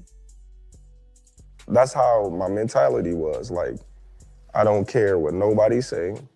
I don't care what nobody do. This is gonna work because I can control it. If I can't control it, if I gotta depend on somebody else, then that's one thing. But this right here, it's in my hands. Nobody else's. Like, nobody. Like, you know what? I agree with that. I agree with that too. And to be honest with you, that's one of the reasons why I'm so hell-bent on my channel. Right? Now, of course, you know, I don't need to leave my job in order to have the life or to get the platform that I need. I can grow it and build it over time without having to jeopardize my job and make sure that all the bills and everything are paid, right? I don't need to do that. But that's the focus right here. Outside of making sure the bills are paid, this channel is the focus. This channel is the most important thing. We're not veering off to anything else. We're not like, oh well, let me take 10% focus off of this and go focus on this. No. This is the channel. This is the thing that we're focused on. This is the thing that we're focusing on building. This is what we're focused on. So when I go in that ring, I don't care if you train me like Mike Tyson, Ali, Sugar Ray Robinson. It's on me to go out there and perform. It's on me to beat you as a man. Facts. So if I can control that, it's on me. Facts. So I knew in my heart and in my mind, like, hey, when in doubt, it's gonna be me against you. And I always said that, even as a young fighter, and they asked me, you know, how do you see this going? Or what if this happened? I said, man, listen, when in doubt, he gonna have to kill me. Cause he might got a plan B, but I don't. So that's just it. That's why you undefeated, because they had to kill you? Man, they gonna have to kill me. Something you said stood out to me. You said it was either this, which is boxing, dead, or in jail. City. Yep. Why did you feel like those were the only 3 options for you? Because I felt like I was too small for football. I was too short for basketball. I wasn't smart in school. I wasn't the brightest kid. You know, so it's like, what else you gonna do? Yeah. You know, when I'm looking back at my life, it's like, what else would you have been good at? I had the drive, but I didn't have a mindset. You know, I didn't have the fortitude to be like, hey man, go up and take on culinary arts or something like that. And I'm thinking boxing, I'm thinking fighting, because I had so much aggression in me. It's like, you don't like authority, you don't like taking orders. So where are you gonna go to build a career at that time in your life? So it's like, you're gonna be hustling in the streets. That's it. So it's like, nah, it's boxing. That's what it is. It's boxing. Boxing saved my life. Boxing kept me, you know, sane, because I love to fight. I want to fight. Like, you know, you say something crazy, we going to fight. Like, everything was about fighting, you know? So it was just like, yeah. I'm smart enough to know that I'm not the toughest man in the world. I played a tough man sport in a tough way, but I don't walk around and be like, yeah, you know, you say something like I'm gonna fight, because I look at some people and I'll be like, I'm gonna lose that fight. I think, and I've said this, I think you and John Jones are the 2 scariest people in the world based on pound for pound, right? I've seen you wrestle. Like, I've seen you do everything. And like, me and you text and I mess with you, like, I want some smoke. Just know I be joking. Like, right? Just know that. But you talked about that's facts though. That's facts though. And I rock with Croft on that. You know, he already knew what he wanted. He already knew what it was. You know, he was self-aware. He was like, listen, bro, I'm putting all my eggs in this basket. Sometimes that happens for people, man. Sometimes that happens for people. They just have that unwavering belief. Some things just happen for them. And they just continue to stick it out no matter what they got to go through to get to it, they're going to get to it. But as far as that selling your soul for a price, again, there are a lot of people that will. There are a lot of people that will do it. And let's make sure that we're 100% clear. Some of it is enticing. It's like, oh shit, 100 mil, man. Think about what I can do. Nah. We ain't doing the NBA trade segment, man. We aren't. A lot of people would definitely do it. They'll say, fuck all the morals, I can make it up on the back end. But right now, I need this money now. I need my money now because I'm struggling. I'm tired of being where I'm at. This is an opportunity of a lifetime. I don't know when this opportunity is going to present itself again. I don't want to wait. I don't want to continue to keep grinding. I'm tired of grinding and I'm not seeing the fruits of my labor. I'm sick of it. Listen, I'm going to take this 100 million and I'm going to zip the fuck off. And whatever obstacle that comes with this 100 mil, I'm just going to have to go through it. No matter what that does to me or my life. A lot of people are willing to go through it. And we see it on a day-to-day basis.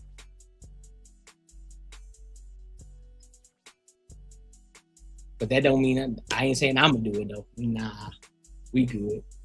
It ain't that serious. If you ask me, say, hey, Courtney, listen, bro.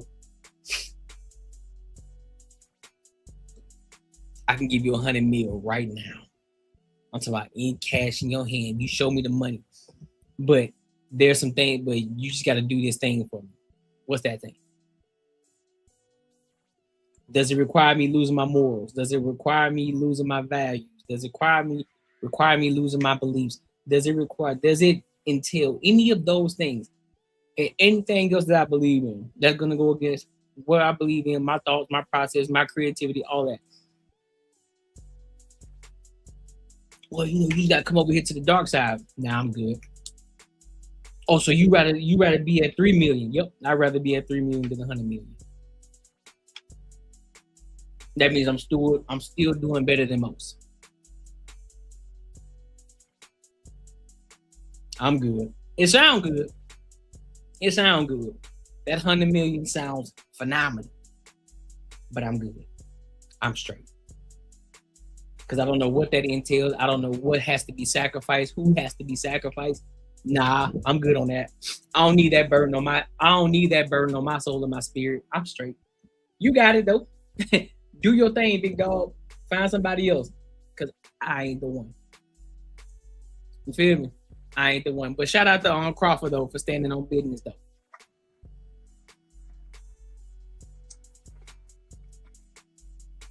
Shout out to Crawford. Oh, listen, make sure you like, comment, and subscribe for the algorithm. And make sure you hit the bell notification. If you want to support the channel, please hit the super chats, dog. Hit the super chats. All right, so what we got next? Oh,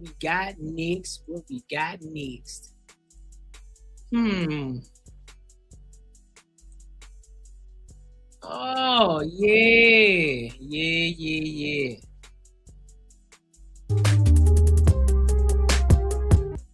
Oh, that's gonna be a good one.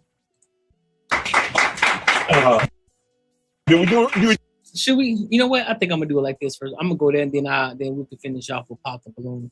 We'll do that. But yeah, let's go over here to this Shannon Sharp and Joe Budden conversation. I'm not gonna spend a long time on this because it's already diving into the money segment, the money part that I want to talk about, that I actually want to dive into a little bit, because it kind of has a lot to do with content creation and deals, money, things like that. So I think this is very informative in the sense of being able to talk about this. And I think as though it gives us some good insight, right?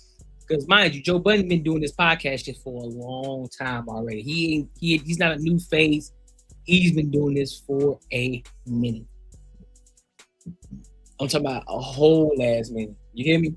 So what we're gonna do, we're gonna go ahead and dive into it, and then I will give my thoughts and opinions in between. All right. So let's go ahead and rock out.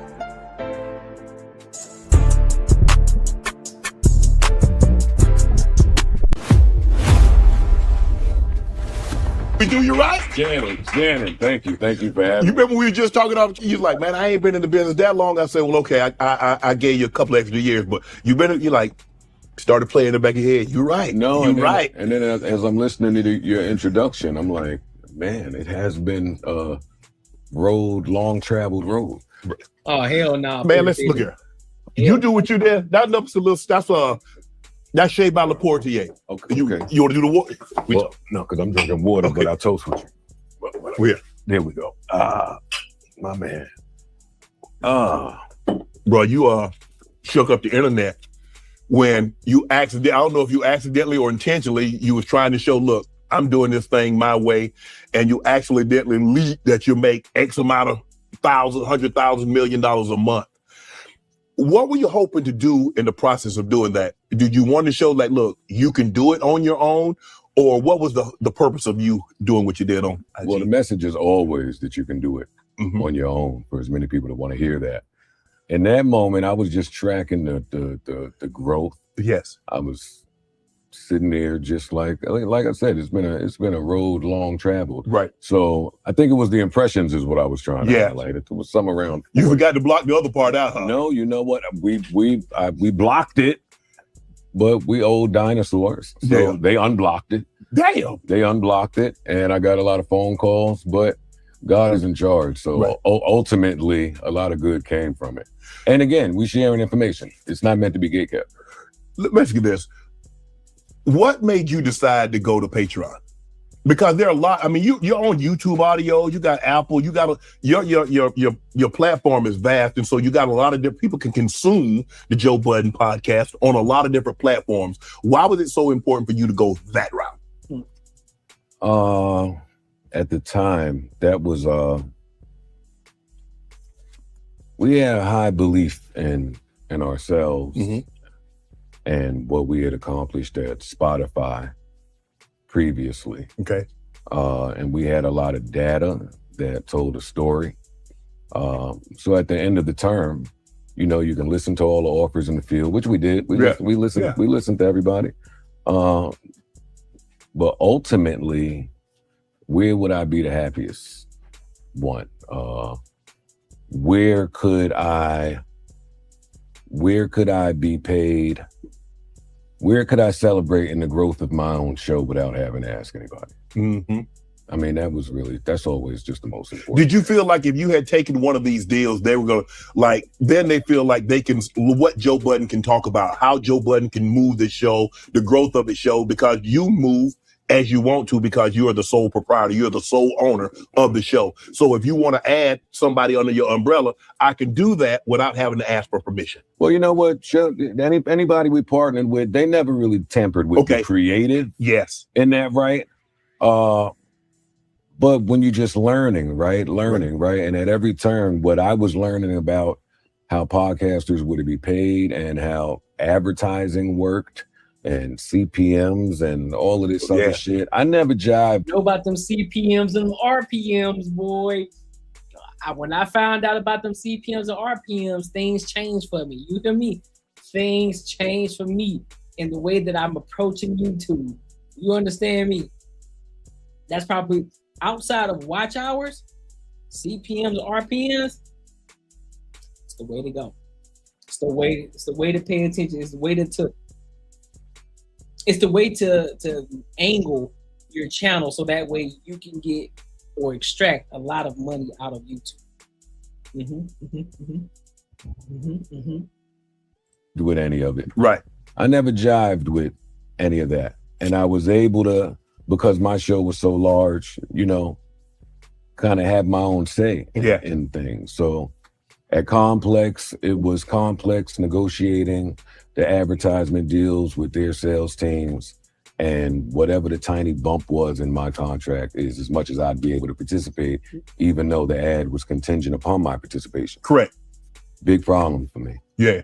Big problem for me. Because you doing all the work. You doing all the ad reads. People want to hear Joe Budden. They want to hear your voice. It's not the same as them just implanting it in there. They want to hear Joe read that. And that's the part that often gets twisted up when I say that.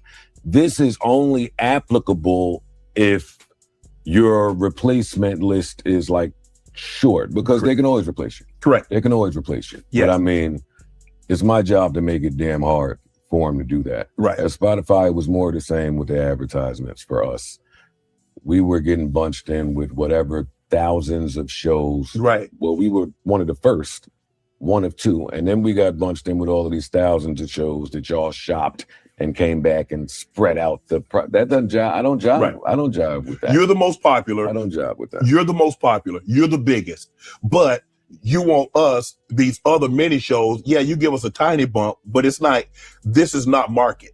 I want to be market. I want to be a free agent, because free agency is I can get what the market bears and not just bunched in because I'm under this umbrella. Well, and now you're taking it to the next point, which is you go kick ass at whatever the place is, you name it. And then at the end of the term,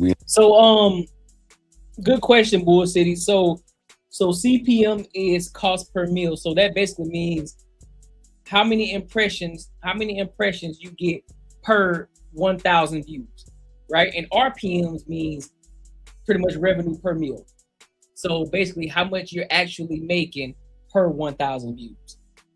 So that's the difference between the two. So CPM is think of impressions. Impressions you get per 1,000 views. RPM is the money that you actually make from the 1,000 per 1,000 views. You have to negotiate the value of it. Yes. And a lot of times y'all are in charge of dictating what that looks like on your consumer face. I don't jive with that. I don't jive with that. I never jive with that. So Patreon for us was the best because we were able to get equity. We were able to participate in the growth of this partnership. And it was able to just put it in the hands of me and my family. Another important thing too is sponsors, brands. They're really good. I'm in the bid. I'm actually in motion talking to some people right now, emailing a few, you know what I'm saying, just getting the name out there, because we're still a smaller channel. Well, I ain't gonna even put in quotation, we are a smaller channel, still growing. But here's the thing. There are a lot of companies that are looking to work with smaller creators, right? Because a lot of times, a lot of brands aren't looking for you to, get my affiliate link or, use the promo code. A lot of them, they want to work with you because they align with the brand and where you're going. So they're willing to invest in you now because they see a long-term partnership. So those are things that you can also look into as well. So you don't need to be at 10K subscribers, 50K, 100K subscribers. Hell, you can be at 1,000. Hell, probably even 500. But of course, you gotta have some receipts in order for them to see, like, okay, so this is his audience. This is his demographic of people. This is how many views this person gets within the last 28 days, et cetera, et cetera, et cetera. So you don't need to wait to become a super famous YouTuber or wait for a video to go extremely viral. You don't need all of that. So just food for thought. Yes, which has always been the case from day one. Right. I always want to do that. Were you one of the first to be on Patreon? No, not on Patreon. Shout out to the Patreon. On Patreon, I wasn't one of the first. Patreon's been around for a while. Before I signed my Spotify deal, Patreon was around. Okay.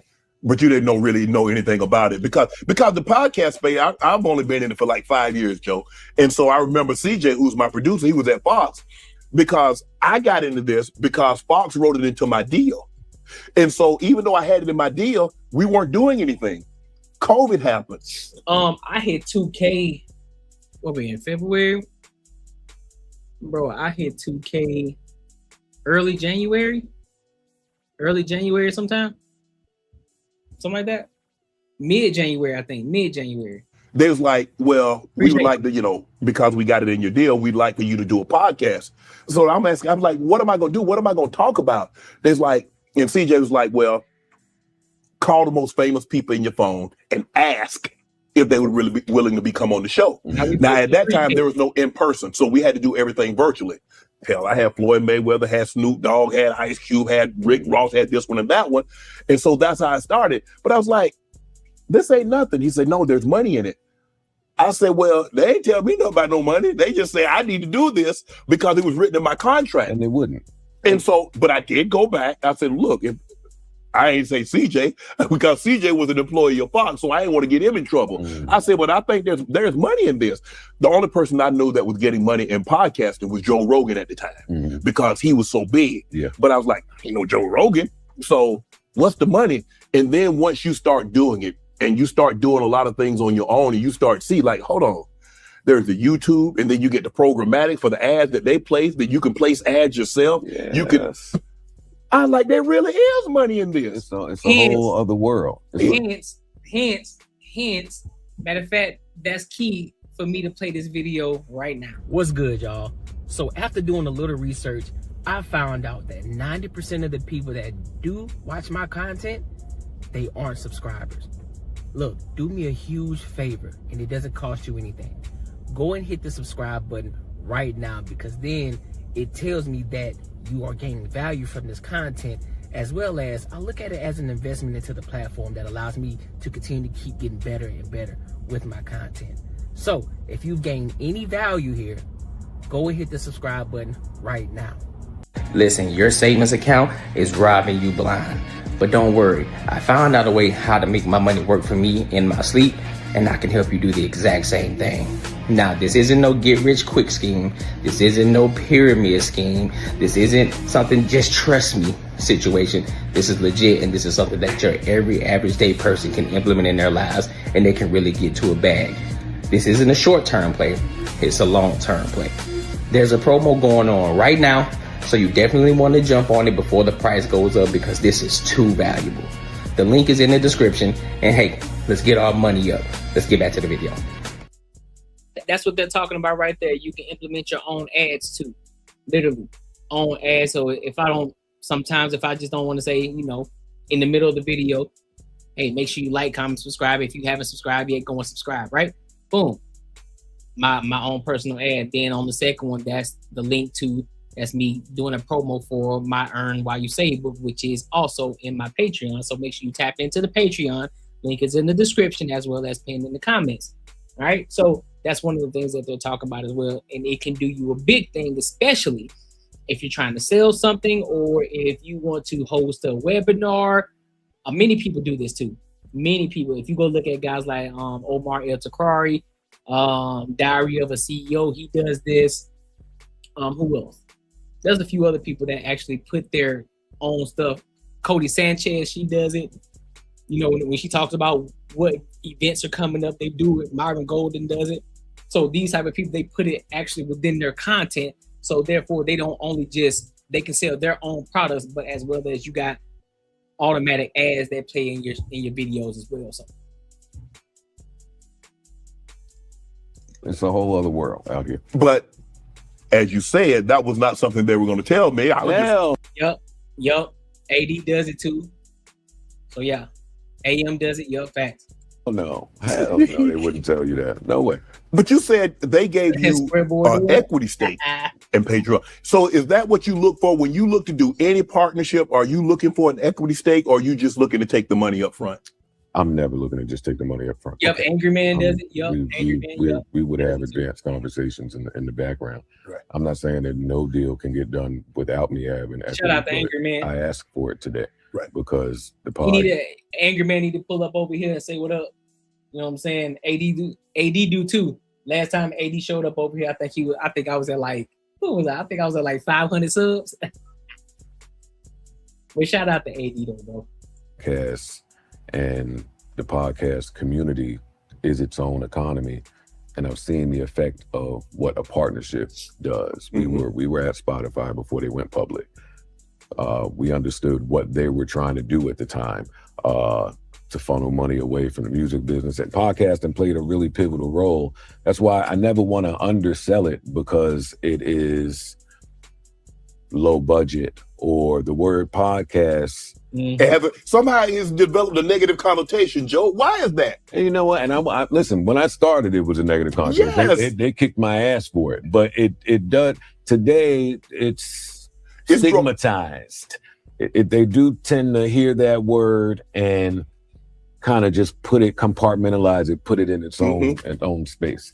Because a lot of that's why I don't call this a podcast. That's why I don't call this a podcast. I call this a media platform. I call this a production company. This is a production company. This is a media company. This is not a podcast. It's a Cornega show. So I don't look at it as a podcast. It's a media program, media platform, production platform. The big, like A-list celebs, they look at podcasts like that ain't no real TV show. But if you look at Netflix is starting to get involved in podcasting. You saw Amazon get involved in podcasting. You see these big conglomerates. Listen, if it wasn't what is growing, they ain't wasting no time with. Yeah, because y'all saw Netflix. They just did a deal with the Breakfast Club. So they know that there's money there because it comes with an audience. It comes with an audience. You tapping into a different audience. Yes. So it's like, okay, so we tapping into their audience. Let's bring their people over here to our platform, to the people, the listeners and watchers. Let's bring them over here to our streaming platform and all of their audiences. We're bringing them over here. Smart move by Netflix. Real talk. Hell, think about it. Even Pop the Balloon did that shit. But then I haven't seen them do the show. But I think they did like a season or something like that.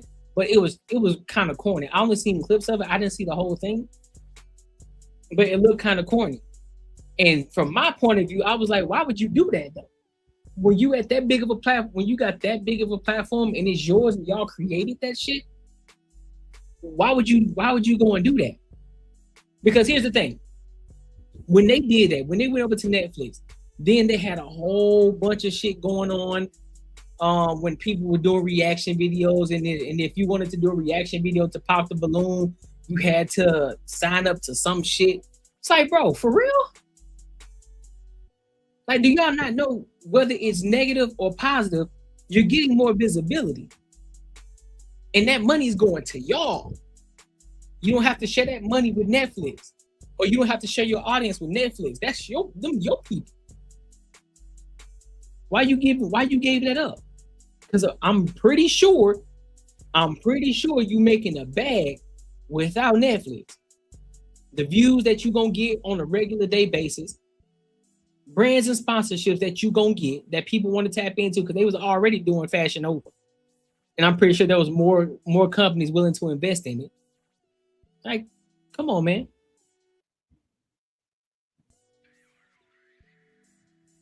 Yeah, that's what I'm saying. It wasn't the same as the internet show. That's what I'm saying. You feel me? It wasn't the same. I said this shit look kind of corny. It looked kind of scripted. It looks too scripted. Looks too corny. Looks MTV-ish. I ain't like that.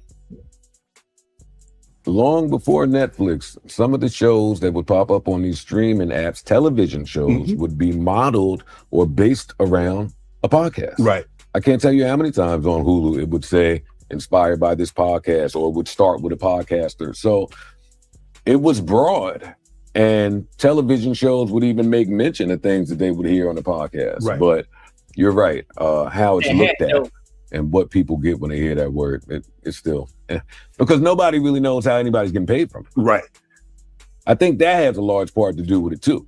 All you ever hear, today you hear all of these numbers. So people know that there's a way to get paid. Correct.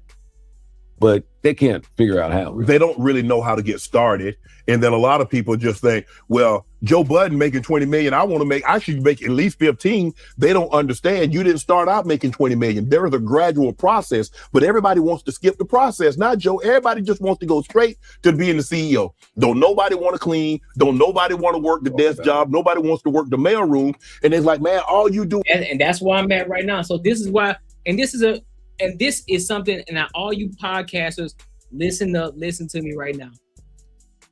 You can't compare yourself to guys like Shannon Sharp, to the Joe Buddens, to the Joe Rogans, and all of these celebrities who already had a brand, who already had a following of people in their respective sports or whatever they were doing beforehand, that then jumped into podcasting. You can't compare yourself because they were already well known.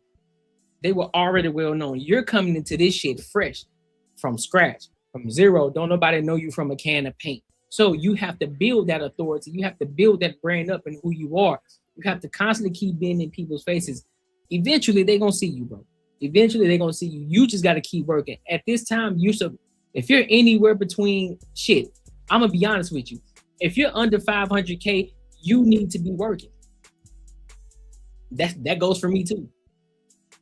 Under 500K, you got to be working. You got to be grinding. This ain't time to quit your job. Nope, don't quit your job. Don't quit your day job. Find time where you can be consistent on putting out the content. Be consistent. Be consistent. Consistency doesn't mean, well, I need to post 3 to 4 times a day, or I need to post 4, 5, 6, 7 times a day, or I need to make sure I post this, or I need to go live every single day. If you got the capacity to do that, do it. However, if you can only put out a post once every week, stick to that one post every single week. Every single week. Do not fucking miss. I know guys right now, I know podcasters right now, I know content creators right now that post one day a week. They post one time a week. They do a video or they do interviews. They do that shit one time a week. And they post once a week. And they get crazy views off of that one post every week. So no, you don't have to show up every single day. You don't. You just have to make the quality content and you have to be consistent on those days. Consistent, and your shit gets, and your content gets better over time. I'll give you an example. One of the things I like to do, I like to always go back and look at somebody who's really successful right now in podcasting, right? Or YouTube creation.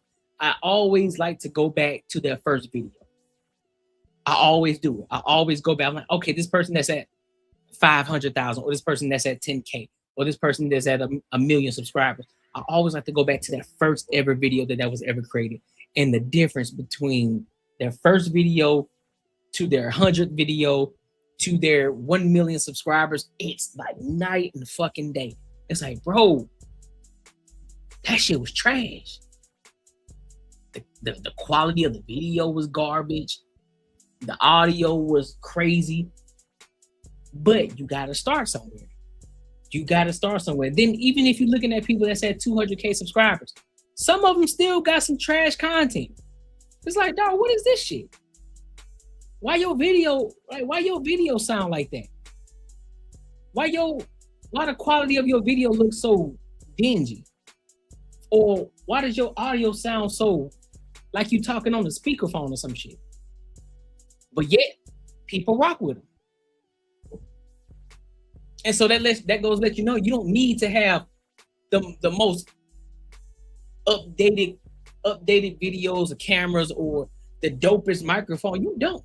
You really don't. You just got to make sure that the content is good. People understand who you are and what you're talking about.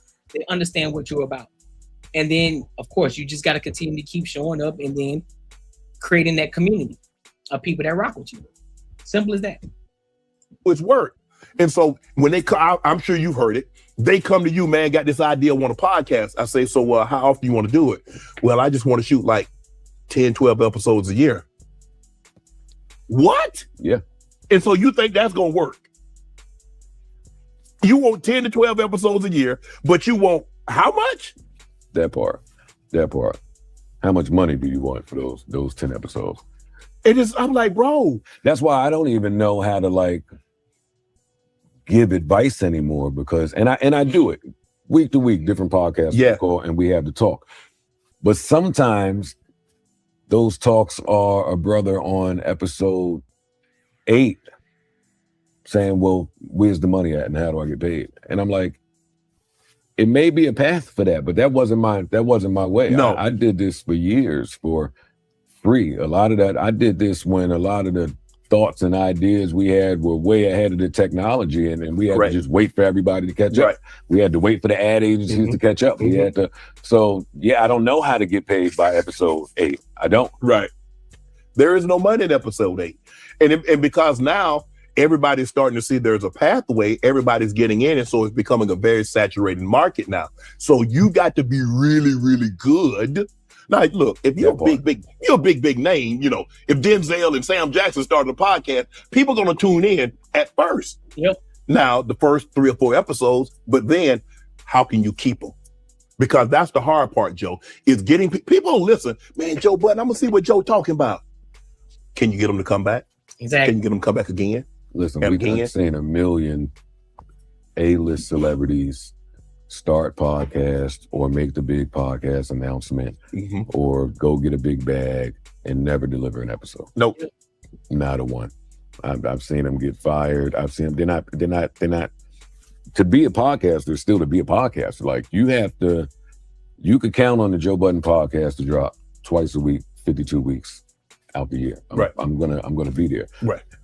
Some of them, you're not committed to it. Y'all are playing the headline game. You're playing the stock game. You had no intention of doing it. Especially when COVID came out, Joe. Oh, my Lord. Because there was really nothing. The studios couldn't shoot, but we got to get something out. Hey, Joe, we got this big... Okay, yeah. Yeah. I thought Joe had a podcast. I thought Joe was going to drop this such and such. Mm-hmm. They took the money and ran. Always. And then, like, bro, it's a grind. And people don't realize how hard you got to work and what goes into it, Joe. People really just think you and your group, y'all just show up and just shoot. No, you got a rundown. We got a direction in which we want to go. We got to get in and out. We got to direct traffic. Yeah. It's not that simple. But people, when people don't see how the food is made, they think it's easy to cook. But if you watch your grandmother or your aunt or your mom cook, you realize that plate ain't just getting on the table in 20 minutes. She been prepping this. Yes. She been prepping this food. Yeah, all night. You're absolutely right. And then you really took it to a next level. You're like, you know what? I'm going to have my own ad team. I'm not going to rely on some of the others that have advertisers that they come to you, and by the time it gets to you, you getting 60%, as opposed to like, you know what? I hire my own ad team and I'll get the whole 100%, and they give them a percentage on however you do it. Mm-hmm. What made you decide to go that route?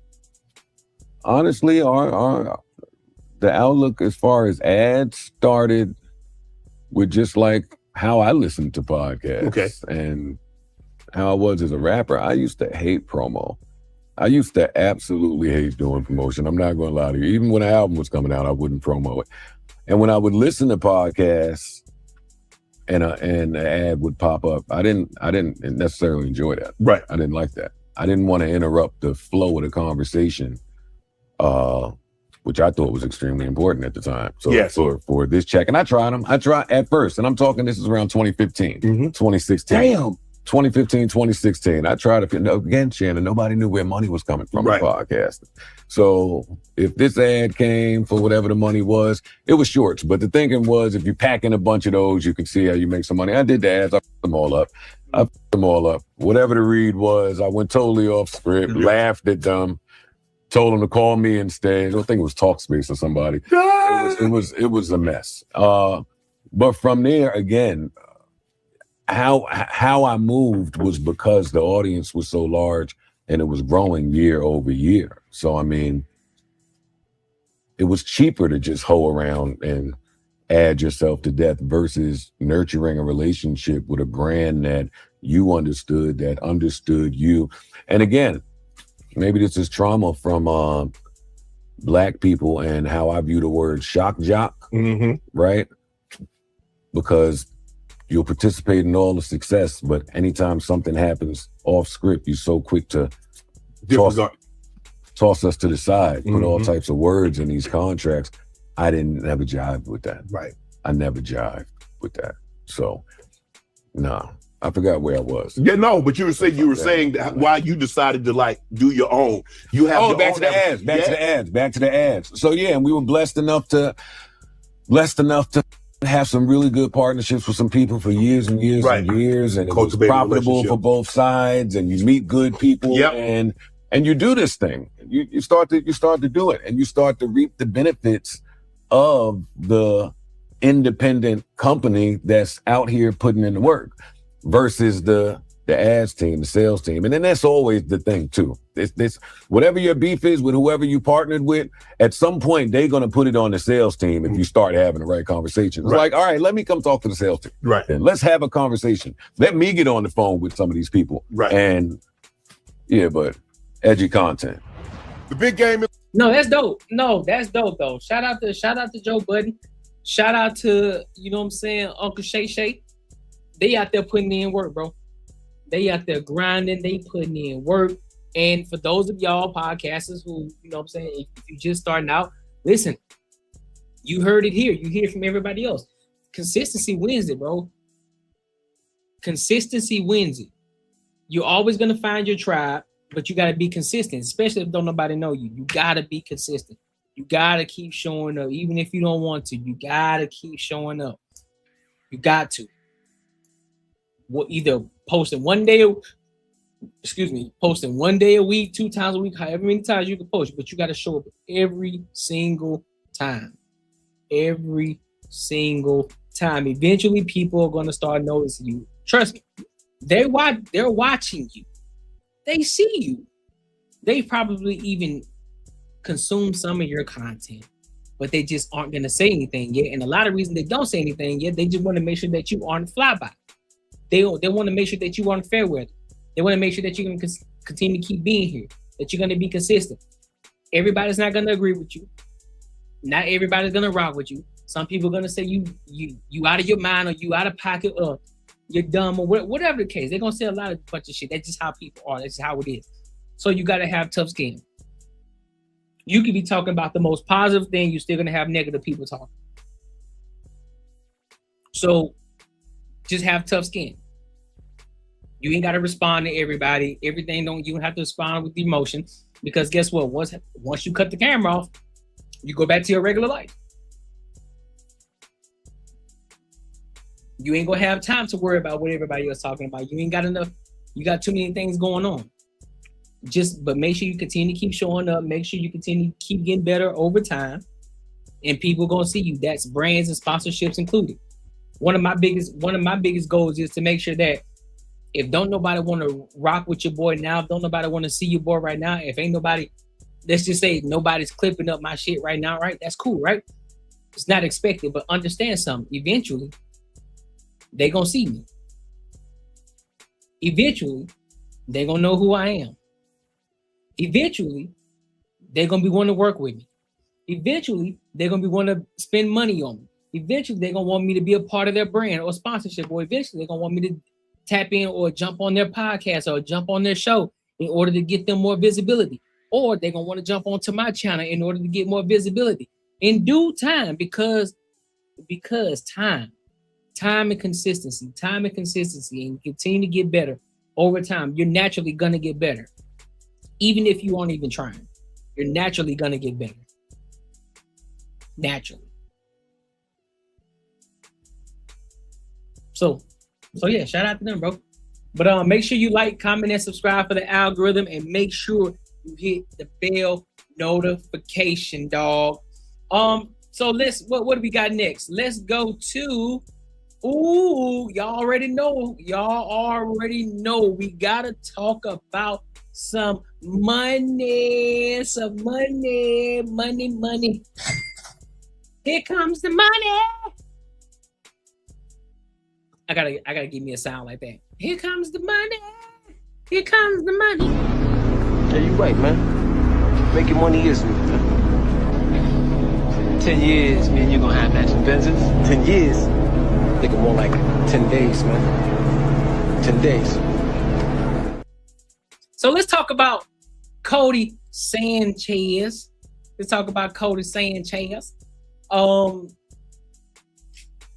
She's giving some information in regards to 3 weekend businesses that no one talks about. I haven't heard it. I said 3 weekend businesses.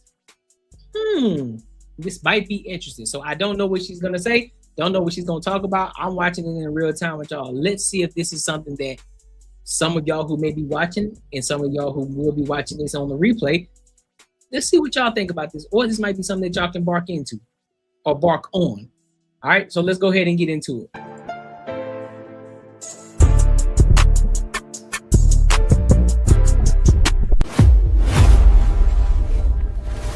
$100 to $100,000 in a weekend. These guys did it. We're gonna go talk to business owners live and figure out how to steal their homework so that you can do it too. But first, we're gonna start at $100, and we're gonna do it with popsicles. What's up? How are you? Good to see you. Flacas aguas. I love this, which means skinny water, by the way. What type of popsicles are we selling? It's fresh fruit, sugar, and water. You have 3 simple ingredients. Amazing. So these are all fresh. They're handmade by you. Correct. How do we decide where to put this thing?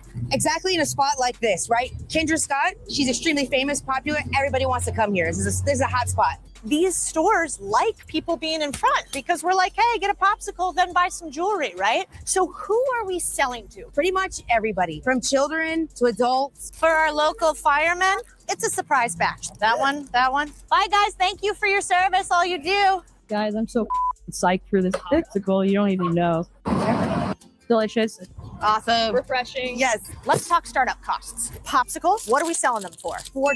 How much do they cost us? Between 60 and 70 cents. That's some sick margin, baby. We got this thing, which we could rent for like how much a day? It was smarter to purchase it for $1,700. And then we got a couple signs, which is probably like all in the extra $100. Marketing. How do Wait, we hold up. position this business to sell more and get more clients? Social media. So you got a cute little marketing. How do we position this business to sell more and get more clients? Social media. So you got a cute little Smarter to purchase it for $1,700. And then So she purchased the car for $1,700. we got a couple signs, which is probably like all. So total cost $1,900. So her most expensive thing was the car itself, $1,700.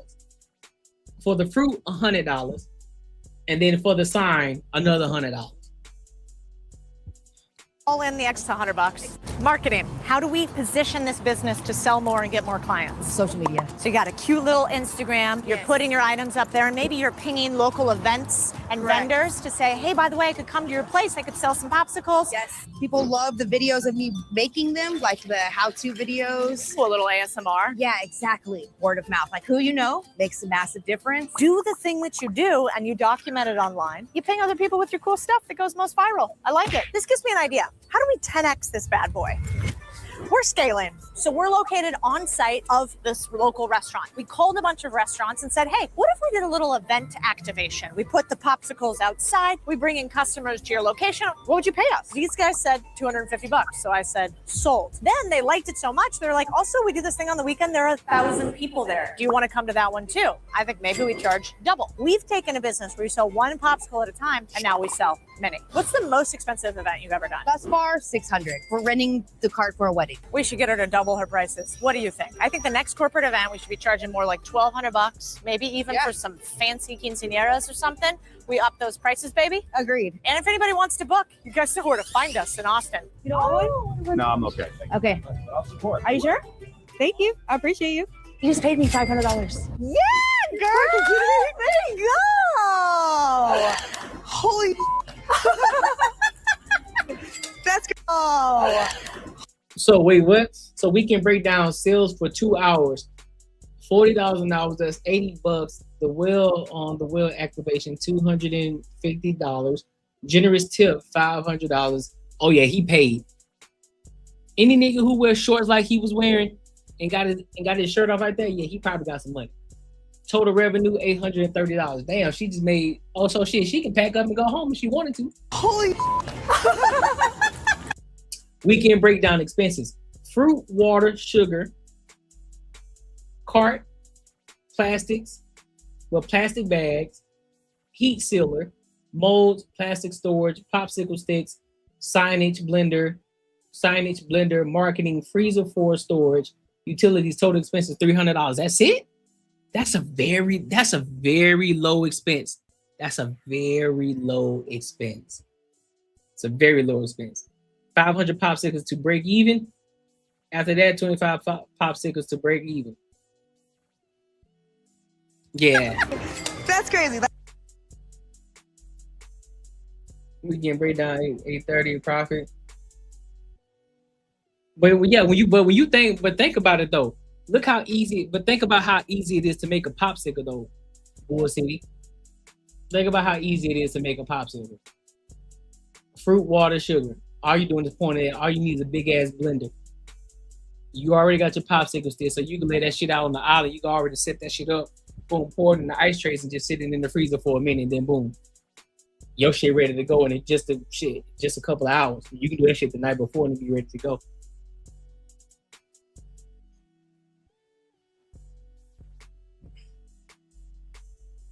And think about, but here's the crazy part. Think about, now they just talk about events. Think about if you had that shit just sitting at the park. Think about taking that shit to the park though, where there's a ton of kids, one of them big ass recreation centers, and you just sitting outside.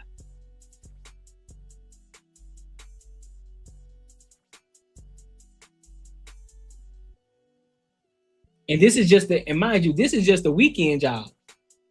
This is just something quick to do on the weekend. She'll make that, her investment that she makes, $300 of expenses. So once you pay everything off,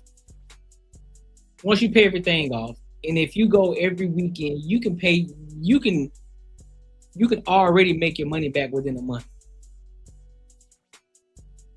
Just popping out on the weekend. I know those guys that sit outside right now, because out here in Arizona, there's a lot of them. They get their golf carts. You know, they got all their little snacks. It's basically like the Mexican candy lady, basically. We all knew the candy lady, right? They posted up on all type of corners. People pulling over, buying, like the little elote cups, chips, drinks, I forgot what you call them, like the little the fruit cups with the, it's like icy with the fruit in it and all that shit. They selling all that shit.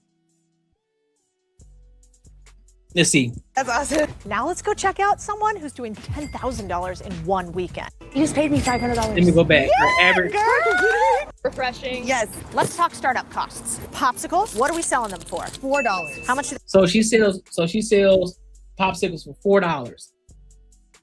So she sells them for $4. They cost us between 60 and 70 cents. 60 to 70 cents per popsicle.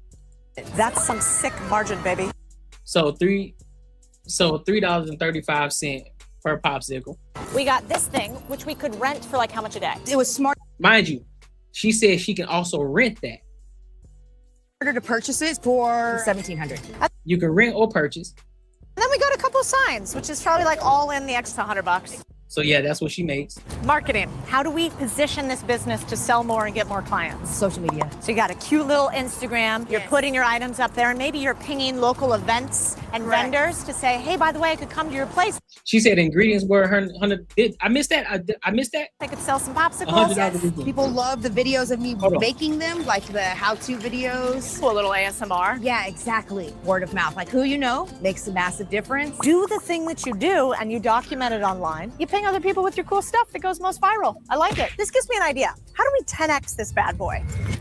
We're scaling. So we're located on site of this local restaurant. We called a bunch of restaurants and said, hey, what if we did a little event activation? We put the popsicles outside. We bring in customers to your location. What would you pay us? These guys said $250. So I said, sold. Then they liked it so much. They're like, also, we do this thing on the weekend. There are 1,000 people there. Do you want to come to that one too? I think maybe we charge double. We've taken a business where we sell one popsicle at a time, and now we sell many. What's the most expensive event you've ever done? Thus far, $600. We're renting the cart for a wedding. We should get her to double her prices. What do you think? I think the next corporate event, we should be charging more like $1,200, maybe even for some fancy quinceañeras. So yeah, she rents the cart out too.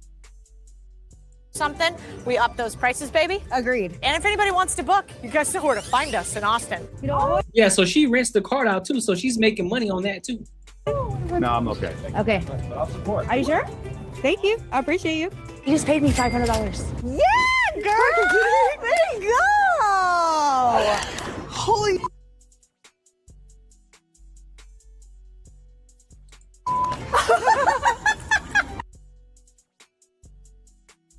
So yeah, for all that, so 300. So total expense is 300. That's crazy. 530. That's awesome. Now let's go check out someone who's doing $10,000 in one weekend. $10,000 in one weekend. This is a pop-up picnic and proposals business. Posh Picnics. This is amazing. So you did how many pop-up picnics today? Today we had 4. So how much money are we making today? Around 6,000. Yeah. Nice job. And last weekend? Last weekend was 12,000. After paying everyone, close to 8. That's amazing. But it didn't start out that way. You had $0 when you started this. Yes, started with nothing. And how much money did it take for your first pop-up picnic? So about $200, maybe $250 tops. And that's like flowers, pillows, plates, and most of it was thrifted actually. Okay, so how long did it take you to make your cash back? After my first booking, I was basically there. That's amazing. Yeah. All right, so you get the first one, then what do? You document the heck out of it, so you get to put it all over the internet. I'm pretty prepping at her house. Where do you get clients now? I started posting on different Facebook groups, mom groups. This was during COVID. It was really the only way people could celebrate their special occasions. And now you got a multi-6-figure-a-year business that you're rocking with. That's incredible. Okay, so today we are doing a proposal. That's what this is, right? We're at the top of a building, and you've kind of orchestrated all of this, right? You're like, this is my X package.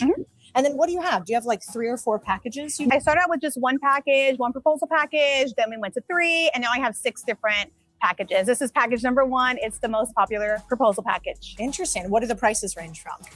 From $350 to $1,850. Love that. So you got a full range because you want to sell more expensive things to people who want to buy it. Yes. With this setup, you basically do everything and the dude just gets to look great. Exactly. We make them look amazing. And who's your perfect avatar? It's going to be the man that has no clue how to propose, That's but dope. he has That's the dope. ring ready, and that's all he has.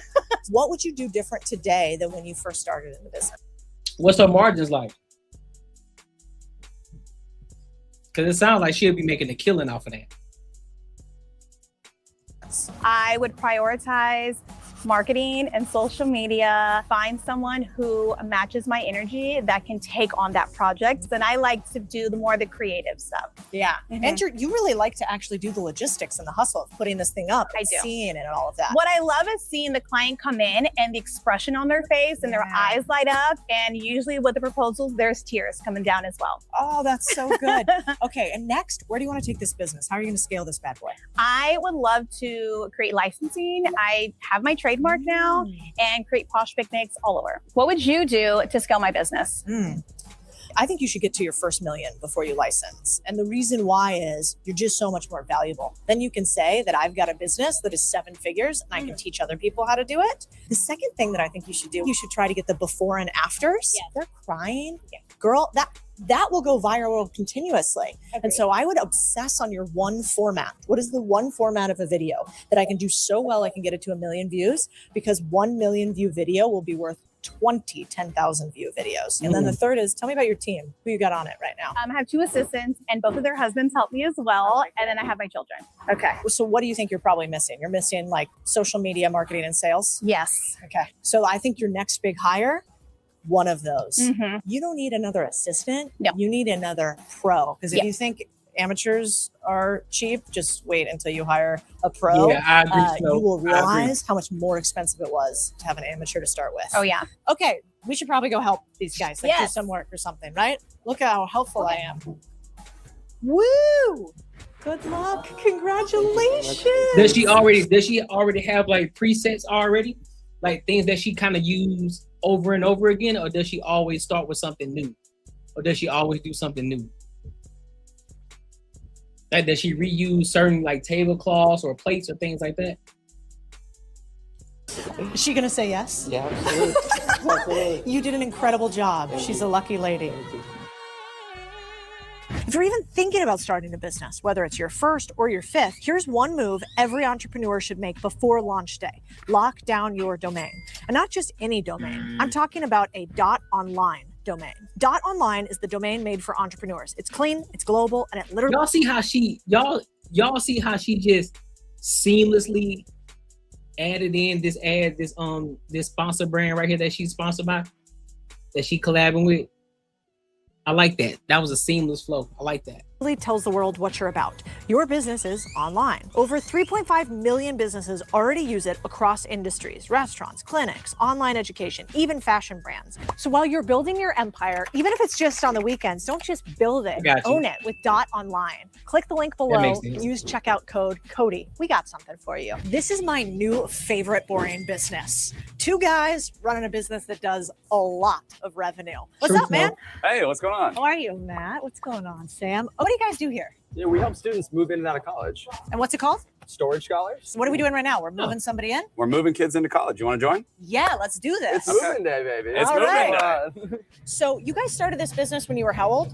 18, And now how old are you guys? 26, and 27. That's wild.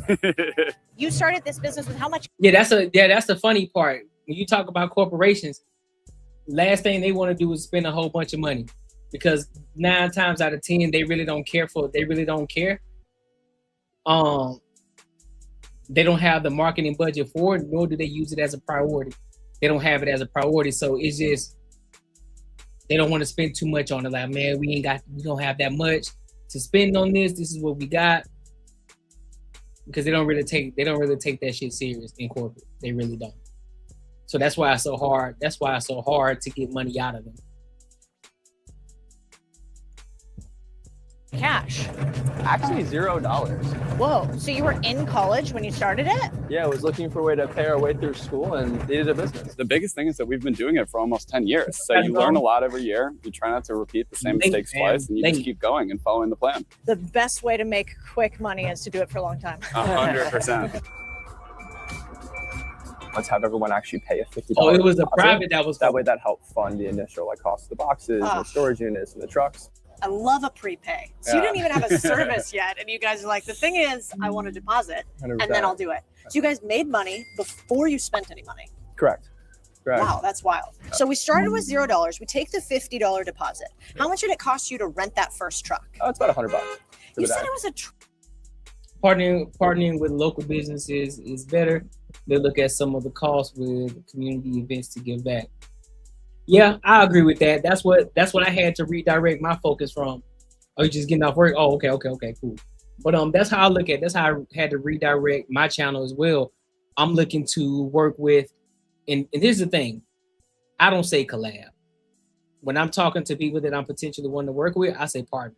Listen, I want to partner with you in this aspect, in partnering with the Cordiega show. I can easily integrate you into the show, without it seeming all salesy and shit like that. But I'm looking for long-term partnership. That's what I'm looking for. I'm not looking for something that's fair weather or just a one-off situation. I'm not doing none of that.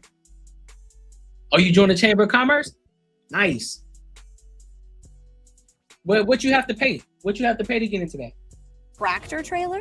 So when we bought boxes, Yeah. they come on a tractor trailer. So something that's probably 7 times the size of this. And what did that cost you to rent? Well, the cost of the box is around like $10,000 probably. Okay, so $10,000, but this is only after you've gotten prepay, so you know how Correct. many boxes you need. Yeah, we have all the money up front. Right. Then you need a storage unit to put them all in. So it's 4 months of storage for the summertime. That's what people are paying for. They're prepaying for that. Yeah. First month's free, and then so it's about like $200 for the month that you can fit maybe 20 people in a storage unit. So that first year, you're netting like $9,000.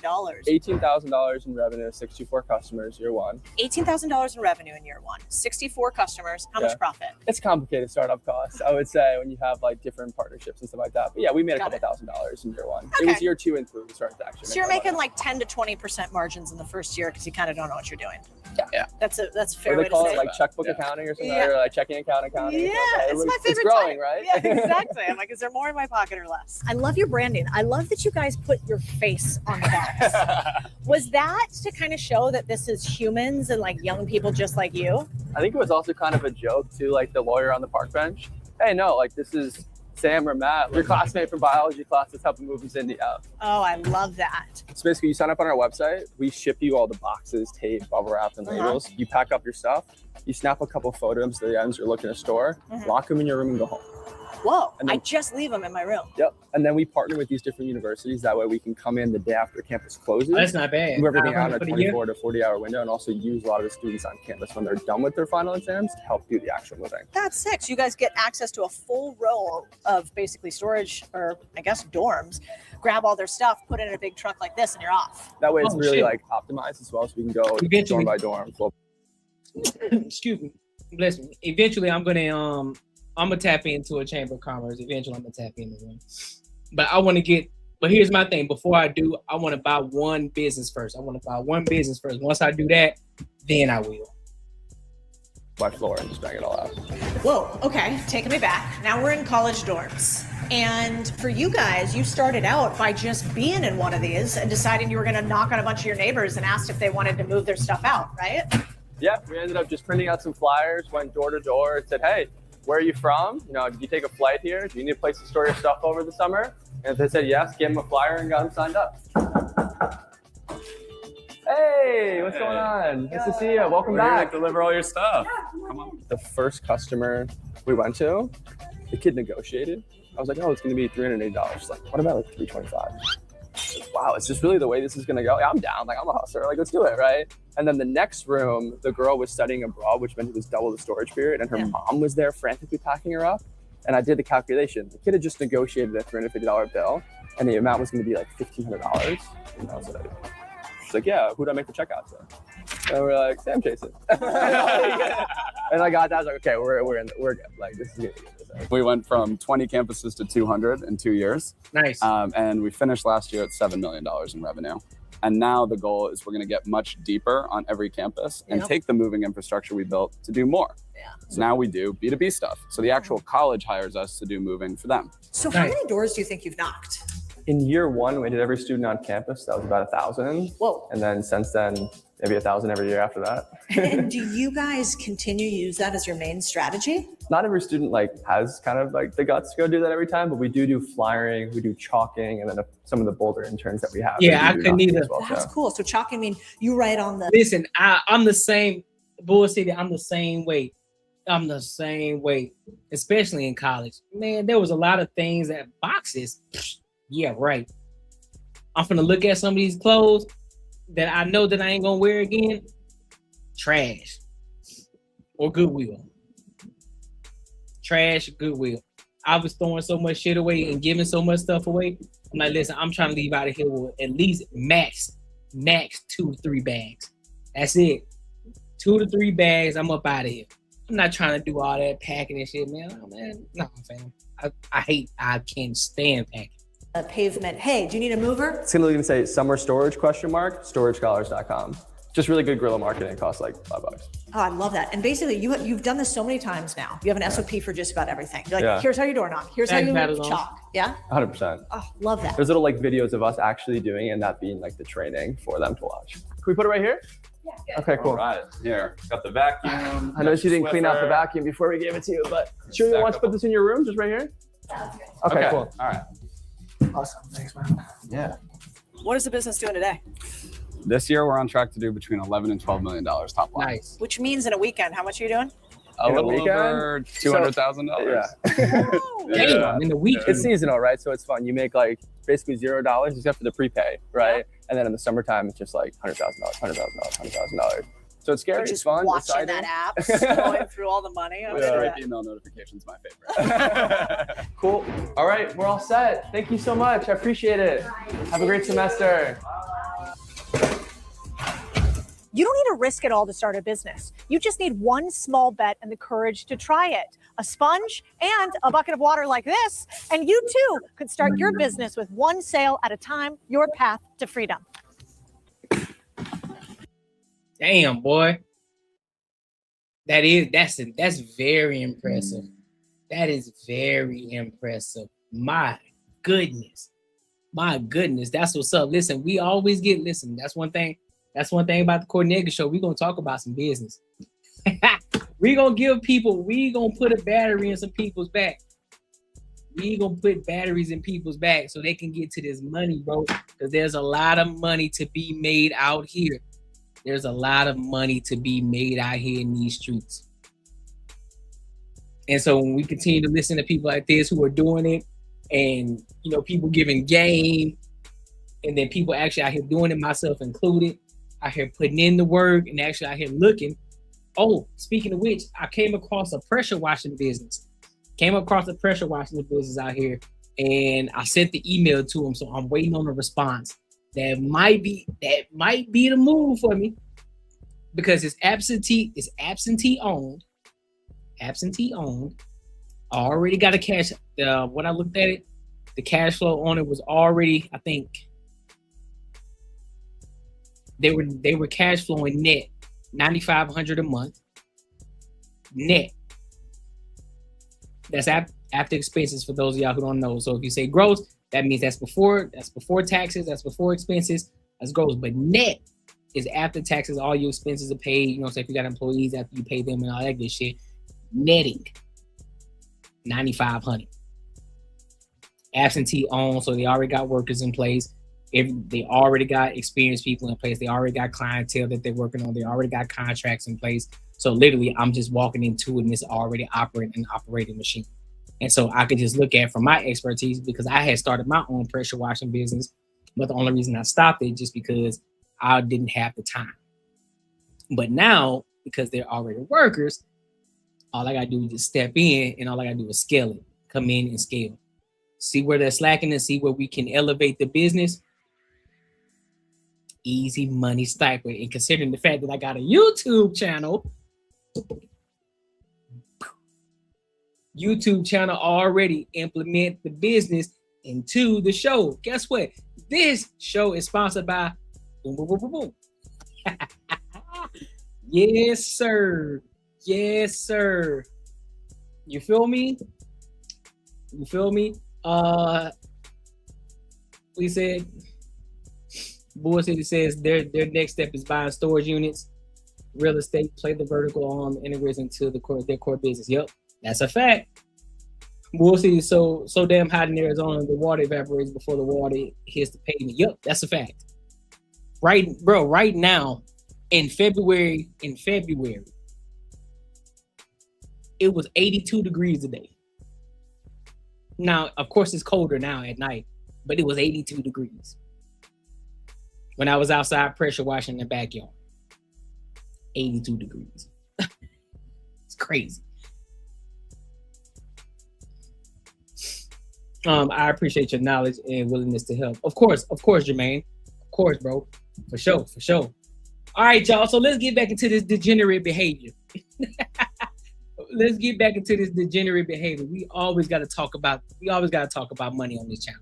We got to, because we trying to level up. Y'all see why I got the level up behind me. We always got to level up. We focusing on level up. We can talk about everything under the sun, but we got to get back to the money. That's why y'all should also tap into the Patreon. If you haven't tapped into the Patreon, link is in the description as well as pinned in the comments. All right. So let's go over to Pop the Balloon. Let's get to Pop the Balloon. I haven't done a reaction on Pop the Balloon in so long, but I want to see what's new under the sun. So let's go ahead and get into it. I haven't seen it yet. I just said, you know what?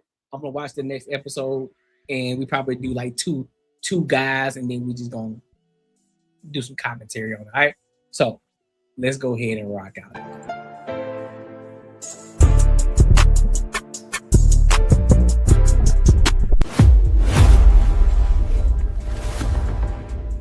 So we're going to be bringing out some single men one by one.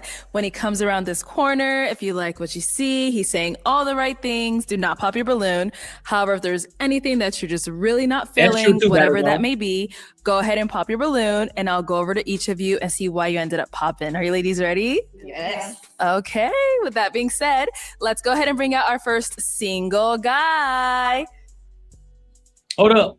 Hello. Welcome in. What's your name? Wavy. Wavy.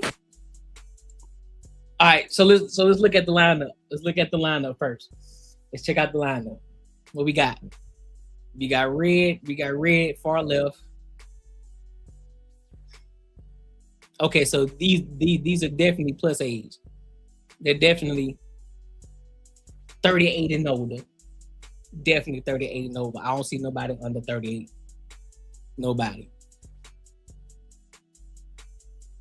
The best one right now is the third one in the brown dress.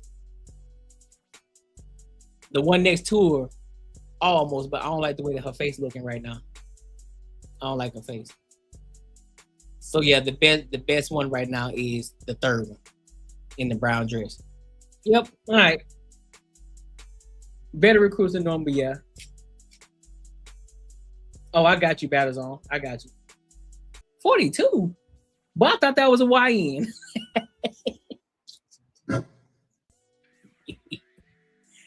All right, you got it. 1, 3, 4, and 6. All right, hold on. Why is it supposedly? 1, 3, Well, so the way I feel, 4, okay. and when I look in the mirror, Okay. respectfully, And the burnt orange? I don't feel like I'm 42. Okay, so you feel Like, younger? Feel like I'm about in that approaching 32, Okay. 31 in my body. So yeah. Okay, got it. But your documents say 42. Got that Trey Young. Facts. Got that Trey Yes. Young. Okay, good. And where are you from? Ohio. Ohio. Alrighty. And what do you do? So I'm the founder, chief creative director, and logistics operator for Splash Society Inc. It's a company that specializes in advertisement, marketing, brand content creation, Nice. business entity formation, and thankfully I'm a first generation self-published author. My first book I put out is called You're Not High Enough: 7 Major Keys to Succeed. It's on Amazon. Google it. Wavy Lee. Look it up. All right. And now what are some things you like to do for fun? For fun, so I like to be in the gym. Definitely like to exercise my faith, you know, getting my word, praying. Definitely about that. That's my anchor. God is the foundation of my life. If it wasn't for him, I just wouldn't even be who I am today. Aside from that, I'm definitely into anything creative, outdoorsy. I'm a mixed bag. So I'm like an ambivert, which means I'm an extrovert, introvert. So I can be indoor, outdoor, spontaneous. I just love to explore, do things differently, and just enjoy life. Okay. So what are some things you look for in a woman?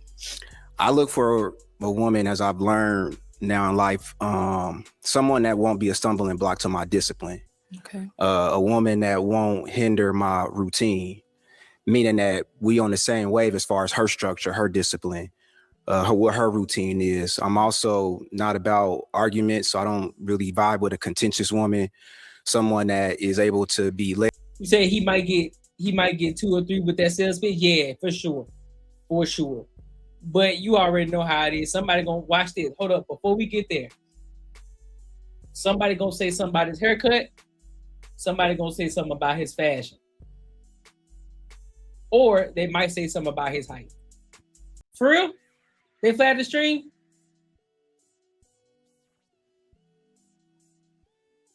God damn it. Let me cut this shit off then. They always doing some shit, bro. Dirty money. So let me get off. Let me check. Let's see.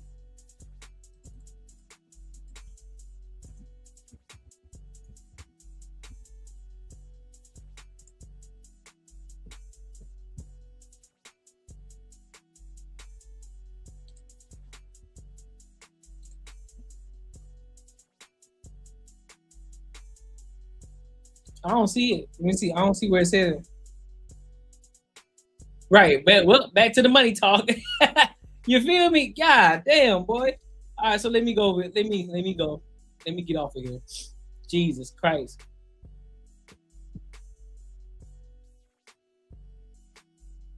Always something with these.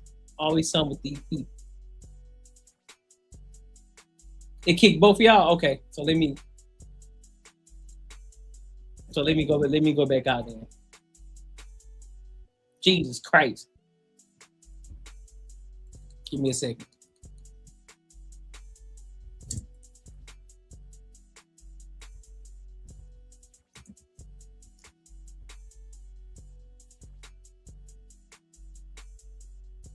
It went down for 90 seconds.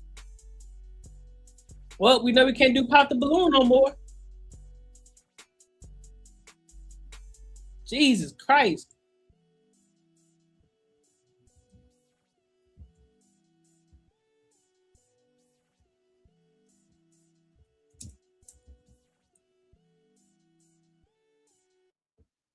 All right, let's see what we got.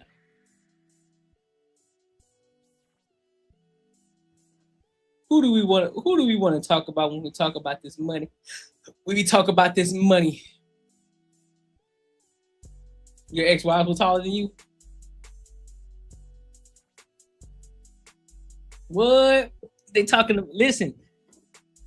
I typed in bad money. I typed in bad money in my search. Guess what? I popped up. Yeah, let's get it. Yeah, that's what I like to see. Who we got? Let's go back to Cody. Cody be spitting.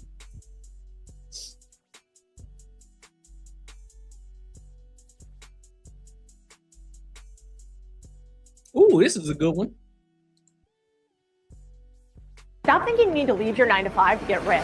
I didn't build wealth by leaving my 9-to-5. I built wealth by leveraging it with a proven system that works. It's a repeatable path that turns your paycheck into ownership and ownership into freedom. In this video, I'm going to show you how you can build wealth with a common salary and a real life. You need to start thinking differently about your job. You should see your current income as the biggest lever you have. So with that in mind, you have to negotiate every salary, every bonus, every move, even jump jobs if there's no additional way for you to earn. So even when you are scared, especially when you are scared, in fact, I'm telling you, you can start with what you're making and use it to start building something that could grow without clocking in. And the unlock moment for all of you, if you don't negotiate, you subsidize everyone else who does. But that's not going to be you. You didn't come to play, so this is you. You work your tail off, keep track of your wins, and every year at your review, you lobby hard for a 5% raise. At year 3, you've maxed out, the company won't give you any more, so you jump to a new company and get a 10K pay bump. And you keep getting raises and keep requesting more. So smart negotiations and one job jump gave you the equivalent of a down payment or the ability to wipe out credit card debt. Okay, now here's a huge lesson. Most people only negotiate one thing, salary. That's a mistake. But how do you negotiate to get what you want? You have to know how valuable you are. In order to get more money from the company, you also have to know how much the company makes because of you. If you walk in asking for more money with no proof, that's not. So translation for those of y'all who don't know, if you're working at a job right now, and see, first of all, let's go ahead and clear this out. Let's go ahead and clear this air out right now. We aren't in the times where you work a job for 20 plus years and next thing you know, you get a pension. We ain't in that time frame no more, because even those people back in the day, they would sit here and tell you, oh, you need to learn how to stay at the job and work all the way through. No. That don't work anymore. What you got to do first and foremost before you go into the job, already understand your experiences, already understand where you are at. If you're going to a different job, but you have the experience that job needs, right? You have to be able to negotiate. Now, you also need to understand, equity. If they got stock options, you definitely need stock options. I'm telling you now, stock options matter. One of the ways that you could create wealth without actually having to own a business, stock options. It's where you get equity in the company. It's a great thing to talk about, right? Also, what she mentioned in regards to, those days are gone, especially in regards to now when you get to this job, you have to document everything new that you are learning. Document it. If there are new projects that you're working on, anything new that you're working on or that you're learning, you need to document that. The reason being because that's going to give you a leg up when, one, if you decide to make a lateral move and you want to get a promotion, or you decide to go to a different company, because now you've gained new skills. Those are skills that you learned because you had to do different projects. It's something outside of what you were already doing and what you were hired for. So now you take that, document that, boom. Now you're able to use that in negotiation when you go to get another job or when you decide to get another job. Rule of thumb, stay at the job no longer than 3 years. No longer than 3 years. Shout out to AD. No longer than 3 years. You should already be starting to look and actually just starting to gauge jobs around year 2. Start looking at different opportunities, looking at different jobs that may be hiring or that they may have an opening, or jobs that you may be interested in. And so before you get there, you can already start investing and learning those skills that will be needed for that job that you are looking or seeking. That's another thing. And so this goes into that talk where a lot of women say, oh, well, men get paid more than women. Well, that's because men know how to negotiate and a lot of women don't. So for you women who think that there's a pay gap, I'm giving you the game right now. Learn to negotiate, learn to document the skills that you're learning on the job that you are at now. Instead of just worrying about, oh, well, such and such is making more than me. Okay, cool. But guess what? How many projects have you done already? How many opportunities have your manager and lead have come to you and say, hey, can you work on this outside of your job? Because, we need your help and we like your expertise and we think that you'll be a great fit for this project to help us achieve whatever goal that we're looking to get. Boom, that's a project. Document it. Document what you had, what they had you doing, how long you work on it, what was successful about it, what did you guys do? Document it. So now you got another story to tell when they ask you at the interview, hey, so tell me about a time when you had to work on something outside of the job that you were hired for. And tell me, what was the result of that? You got a story because you documented it. So now you are creating this leg up and this leverage from the projects that you used in your previous job to help you negotiate for a higher salary. Oh, don't worry, we're gonna get to the Roth IRAs and the investment 401k, because a lot of people don't even know about that either. Man, listen. Yep, vested interest in the company's success. Facts. Yep. I have never had a salary, been self-employed since 19 years old. That's what's up. That's what's up, Bull City. 41 now. It's not for the weak. I admire 40-hour-a-week people to work ethic. Man, listen. Facts. Facts. Yep, look for jobs that match. Seriously. If you started off in logistics, right? So if you started off in logistics and transportation, go look for other jobs that are logistics and transportation. Because a lot of times, if you can go, you know what's crazy? You can be doing the same exact job at one job. You can go get hired for the exact same job at a different job, but you're gonna get paid 2 to 3 times more at the other job than you would if you decided to get a raise at the job that you decided to stay in. Or if you decide to say, you know what, I'm gonna make a move to this other company, but I'm gonna go for the manager position instead. You about to 5x your income. Because you've been documenting all of your projects. You got the experience already, so now you're able to talk about it. You're able to speak on it. It's going to sound a lot easier for them to invest in you. Not going to work out for you. Here's a framework of 6 high leverage levers you can negotiate that go way beyond salary. So step 1, I want you to walk in with receipts. Before you say a number, show your numbers. Revenue you drove, costs you reduced, time you saved, fires you put out. If you can't quantify it, it doesn't exist. And if it's already in your job description, that doesn't mean that you deserve more. Unfortunately, that's just what you're paid for. Step 2, anchor high, ask for feedback. You don't ask, you anchor. Based on my output and market data, I'm targeting X. Can I present ways I think I could get there? Then let them meet you there. They might say it's totally ridiculous. You go, wow, sorry. Okay. How do we meet in the middle? Step 3, never negotiate just your base pay. I want you to anchor high. Everyone else stacks on top of this. Then we've got bonus structure, revenue or profit based, milestone bonuses. So if I launch this, deliver this, win this, I get paid. Tiered performances. So 90% payout if I do X, 130% if I 3X that. Equity or phantom equity if you are the most successful or useful person of the team, then you can ask for real upside, especially if you drive consistent results for years. Step 4, make it easy to say yes. Good negotiators reduce friction. Say, if we hit these metrics by this date that are above and beyond what we already wanted to, can we have a comp adjust automatically? Can we have a meeting about it? No emotion. This is a discussion, not a negotiation. Step 5, negotiate timing, not just amount. This is written milestone triggers, pre-agreed raises or bonuses.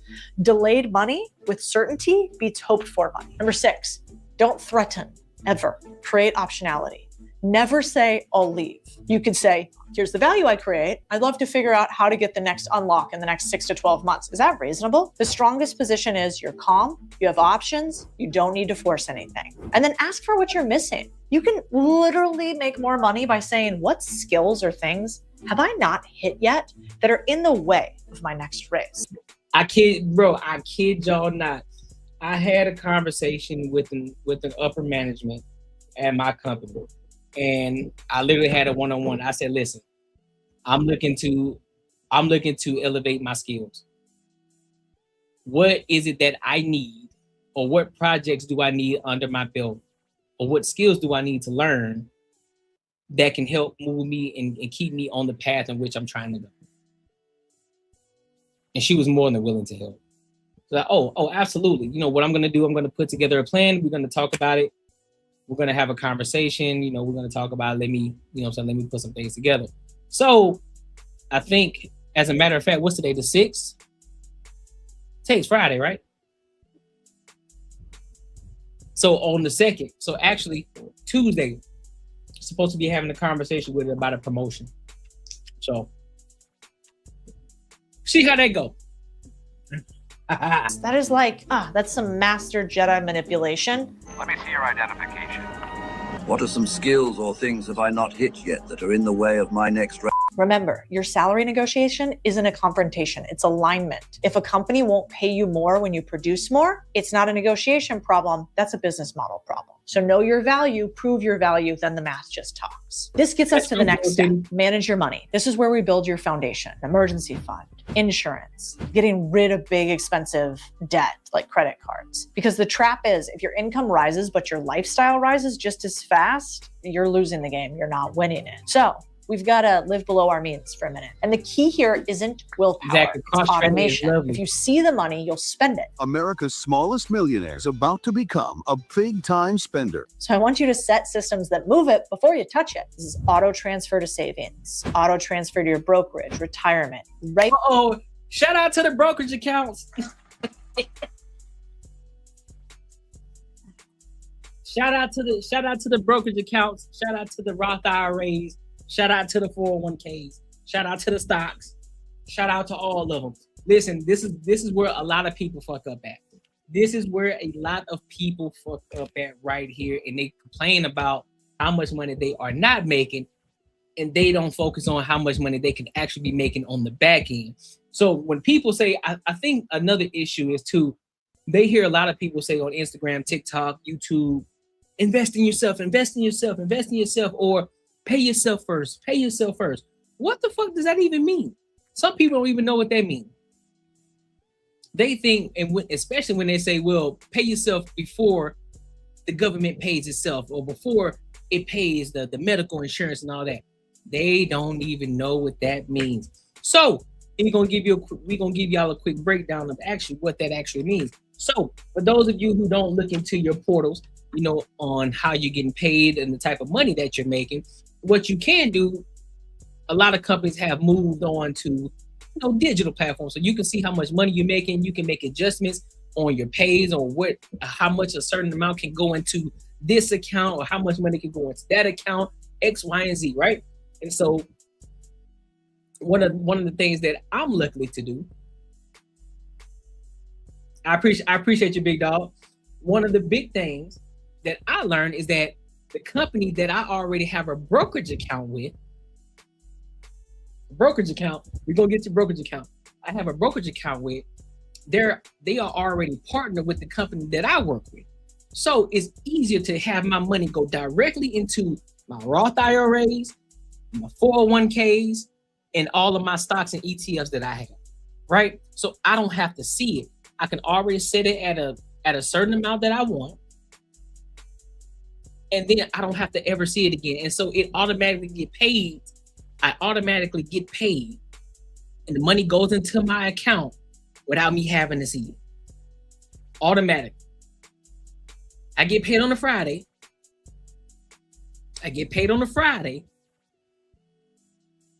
But I get paid on Wednesday to my brokerage account through my investments that I pay myself first. Hold up. Gotta give a shout out. My boy said, I am a subscriber. I appreciate you, Jermaine.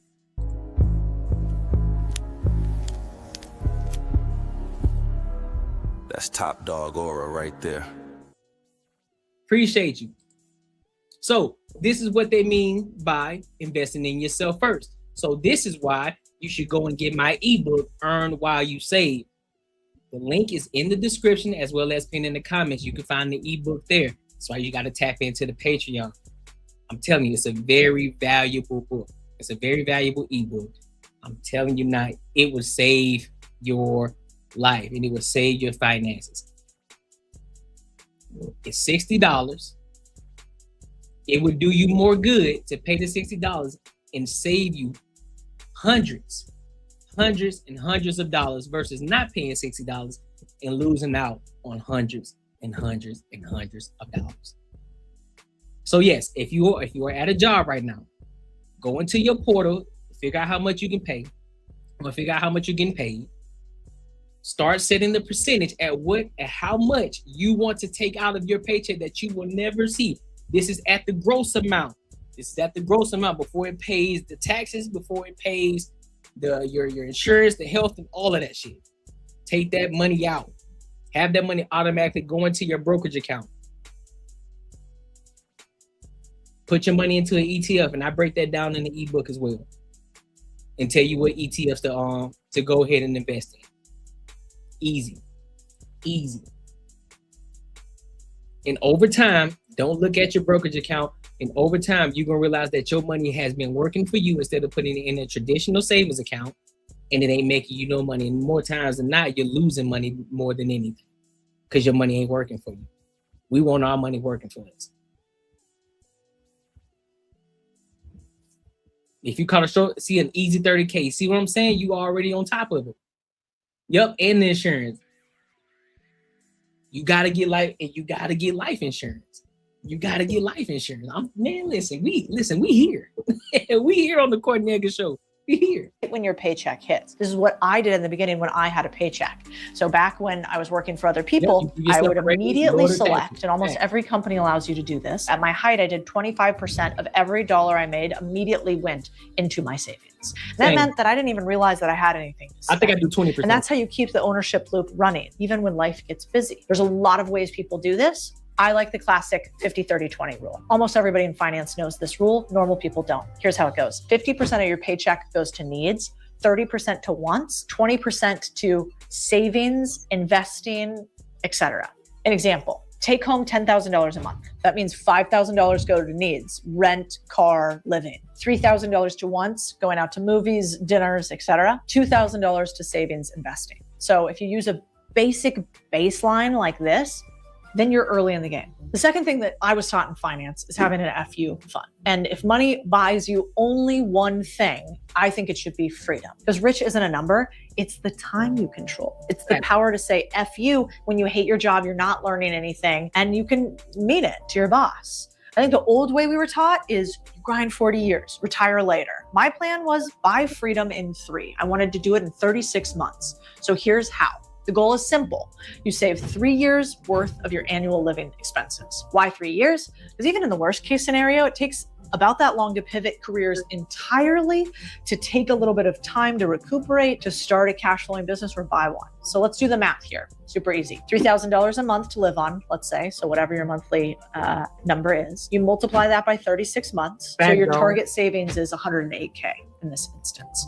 If it's 10K, you multiply 10K by 36 months, you get 360K. You get it. If you work hard for 5 years, save aggressively, and create your FU fund, then you can do what you love. And this is really one of the most important parts, because when you build the fund by your time, and when something isn't for you, you walk. And I know every single one of us has had a moment where we wanted to walk. And this isn't saying that every moment in your job is going to be amazing. It's not. I'm sure many of my team who is here gets annoyed at me and has had a moment where they want to quit. It is going to suck when you work. But there are some places where you work and you're like, I don't make enough money. Everybody's mean to me. I'm not learning anything new. If I have to be here 1 second longer, I'm going to die. I'm tired of this, Grandpa. What happened? It's not always that you have to quit. Maybe you just need a nap. You need a day, or you need a vacation.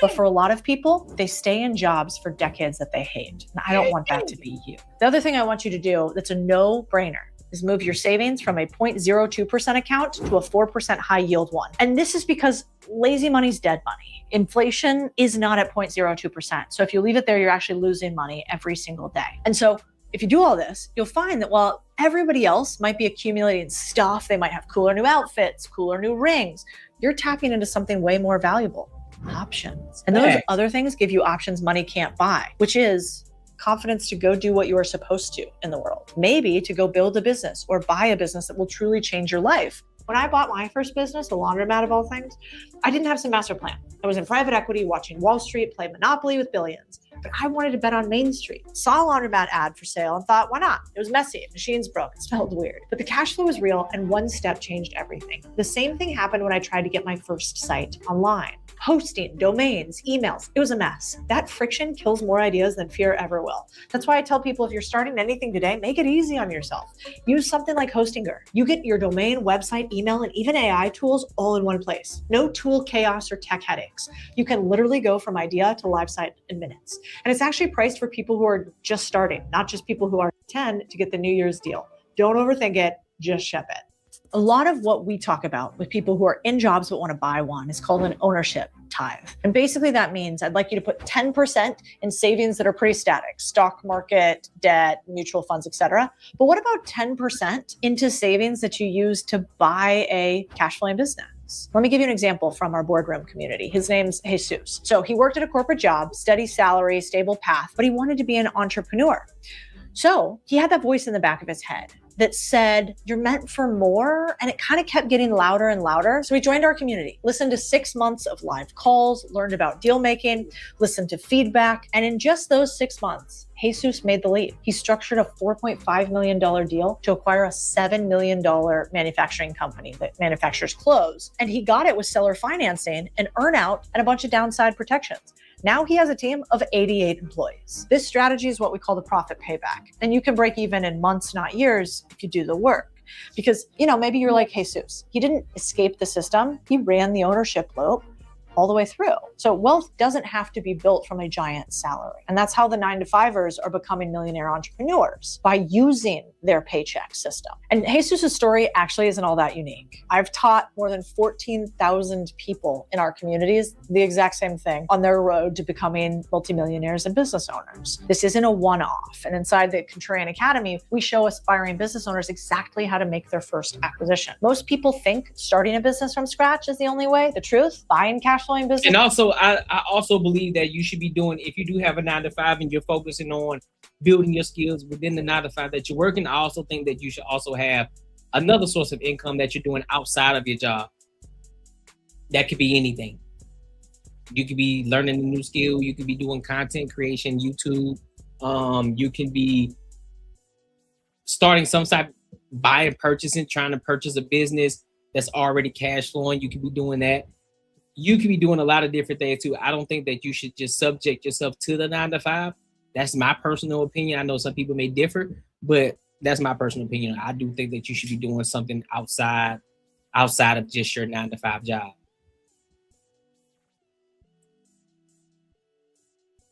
I appreciate you, Mr. Courtney. So many people have lives that just are. I appreciate you, Mr. Courtney. So many people have lives that just are created on negativity. You are dropping jewels. Hey, brother, I appreciate you, man. I appreciate you, bro. I appreciate you. For real. I definitely do. I definitely do appreciate you, dog. That's one of the things I want to do. Yeah, sometimes we may get into the degenerate behavior sometimes, but we always got to tie it back to the money. We always got to talk about how we're going to level up and grow. That's why we're focusing on building the community over here too. I know a lot of content creators. I know a lot of people, they thrive on that drama and they thrive on talking shit, but nah, man, we trying to get to it. We trying to get to it over here.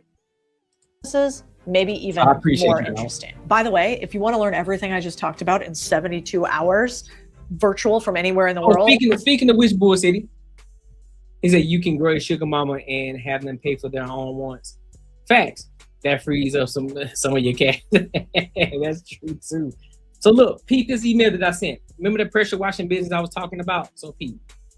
Let me show you. So that's the email that I sent them. So y'all can see.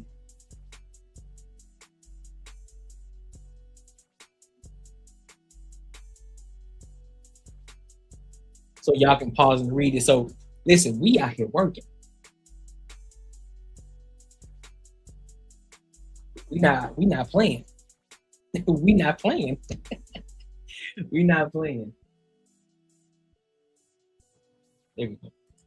Go to www.msm.live or click the link below. I'll teach you everything you need to know about doing deals. Let's look at this. Deshira. She didn't try to out-discipline herself or skip lattes. No. She built systems. So she bought First Light Home Care, and she bought it for $850,000 using an SBA loan. The business generates $2.1 million in revenue with $300,000 in profit and is on track to make $2.9 million this year. And while she did it, she kept the former owner as a care manager. She runs the business remotely from Atlanta. I actually don't recommend that part. She's a stud. That's hard to do. And that's it. And she bought it while she was an employee. That's the ownership loop. So the minute her financial system took over, her brain realized you could continue to build even while you earn. And the academy teaches you how to find these deals, evaluate them, structure them. Let's get really particular. How would we even find one of these right now? Let's look at what's available on BizScout. So here's one, $25K to What get kind of food as truck? a price. Well, I mean, you can only what kind put of down food what kind of food would you be making?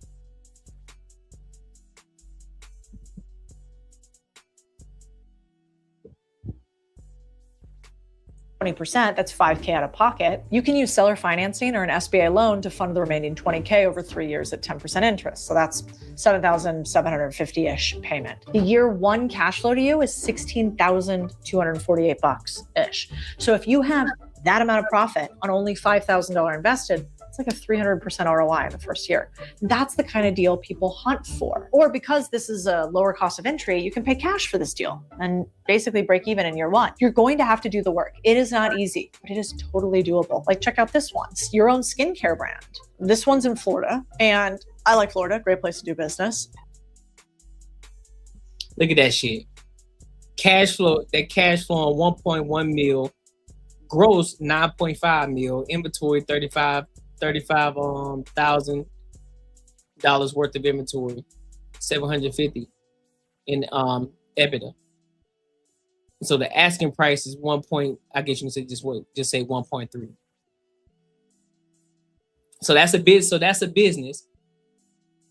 Yep, hitting SBA loan, right?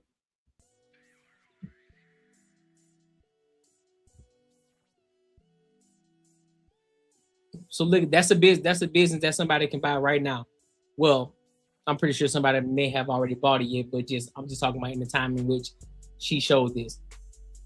So you can buy a business, you can already out the gate be making $1 million because it's already cash flowing. It's already cash flowing 1 mil.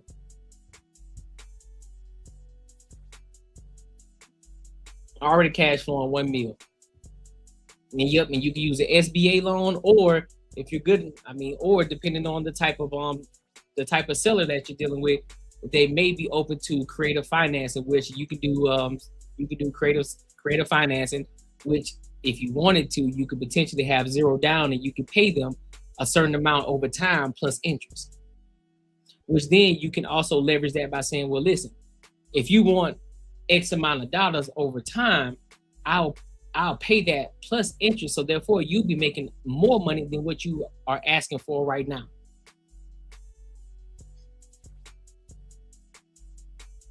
I'm from Kansas City, Missouri. I would do barbecue. My dad recipe had a, oh, damn, that's crazy, man. That's dope. Sorry for your loss, man. Sorry for your loss, bro. No personal income tax, which is nice, and a pretty low state corporate tax. I think it's 5.5%. We'll calculate payback using cash flow, since that's your true take home if you operate it yourself.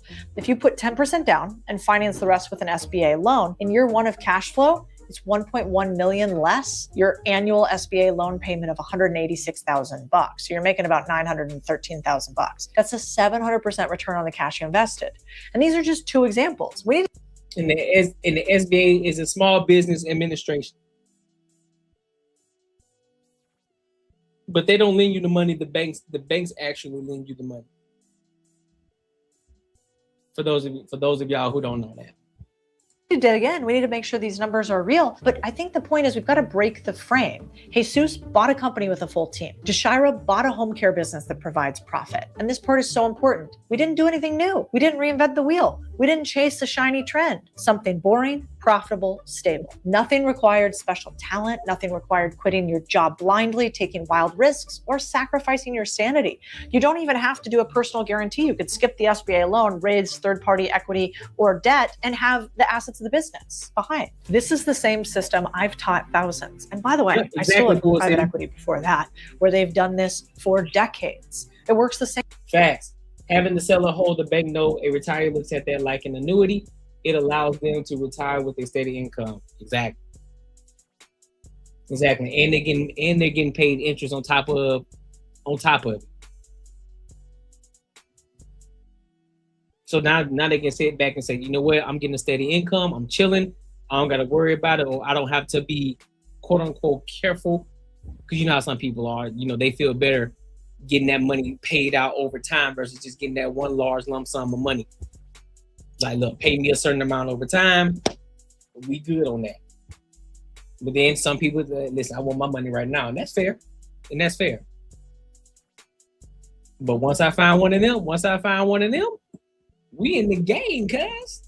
Same for anyone who applies it. If you're willing to do the work, it can work for you. You don't need to quit your job to get. But that's the thing. The reason why that works too, especially if you're doing it as, this is why I look at it for. This is why I try to find the jobs that are absentee only, because now the business can still operate on its own. I don't need to be there. I don't need to be at the job in order for the job to operate. I can still do my thing. I can be at work, focusing on everything else.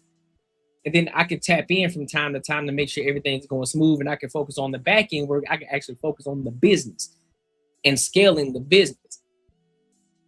And so when you look at it like that, it's like, all right, bet. So if I'm paying Joe Schmo,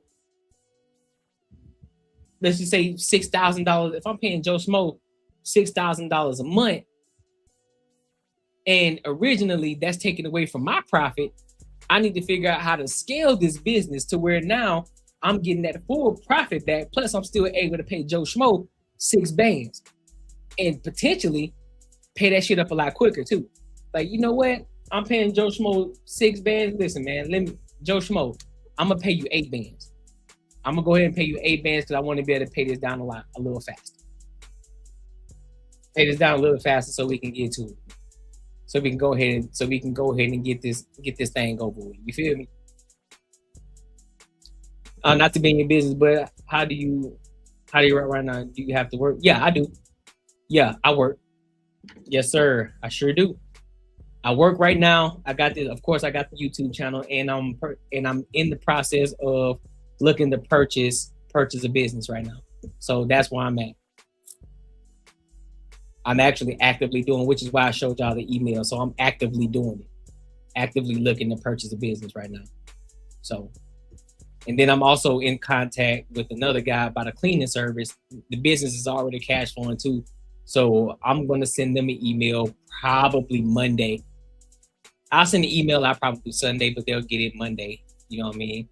So I'm supposed to get the P&L sheets. And then I kind of look over everything just to see if everything is over, everything, and then we'll get on the call and see what we can do. See if there's some creative finance in there, see what we can do, man. You know what I mean? We're trying to make it happen. I appreciate you, Jermaine. And plus saving 28% capital gain savings for business owners, yep. Which is totally adverse to the power of a dollar equation, but people that aren't financially savvy will prefer that. Agreed. Because here's the thing. Here's another tip for the people who don't. Here's another tip for people who don't understand. The better you get, the more that you speak the financial terms and language of the people who understand money, the more money that you're gonna make. That's a pro tip. Something I learned. The more that you become well versed and you're able to speak the finance language, the more money that you're gonna make. So, yeah. On 10-foot ceilings for everybody. Let's go. Hey, you feel me? 10-foot ceilings for everybody. Get rich, and it's not too late for you. You just need to use your salary differently. That's the ownership loop, and it works if you work it. So if you're she cooking though. Listen, your savings account is robbing you blind. But don't worry, I found out a way how to make my money work for me in my sleep, and I can help you do the exact same thing. Now, this isn't no get-rich-quick scheme. This isn't no pyramid scheme. This isn't something just trust me situation. This is legit, and this is something that your every average day person can implement in their lives, and they can really get to a bag.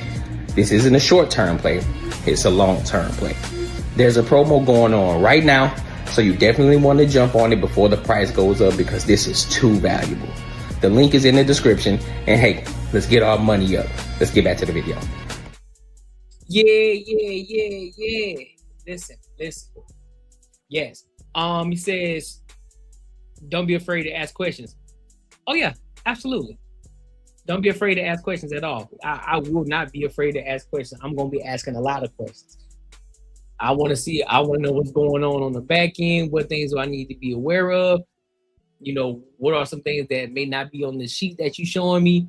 You know, is anything on the brink of breaking right now? Is there anything that has an emergency on it? Listen, I'm asking all kind of questions Because you're not finna blindside me. No, you not. Yep. And see, yeah, that my little ad that I just played, that's about the earn while you save ebook. So that's my own little ebook thing. I need to actually do another one because this one is kind of outdated. You know what I mean? Because the promo was there. It ain't no promo no more. It's full price now. It's full price now. Ain't no promo no more. Ain't no promo. Matter of fact, or should I keep promo on it? Or should I keep it as promo? What y'all think? Should I keep it as a promo? Nah, I ain't gonna do that. Cause then I'm gonna look deceitful. Nope. I don't want to look deceitful. We're not doing that. Insider knowledge for sure. I don't want to look deceitful at all. So nah, I'll take it off and I'll just create a new one. You know what I'm saying? Let the people know it's an ebook waiting for them if they're really trying to invest their money. But hey, it be what it is. So listen, man, make sure y'all like, comment, and subscribe for the algorithm. Make sure you hit the bell notification. If you haven't supported the channel yet, be sure to do so.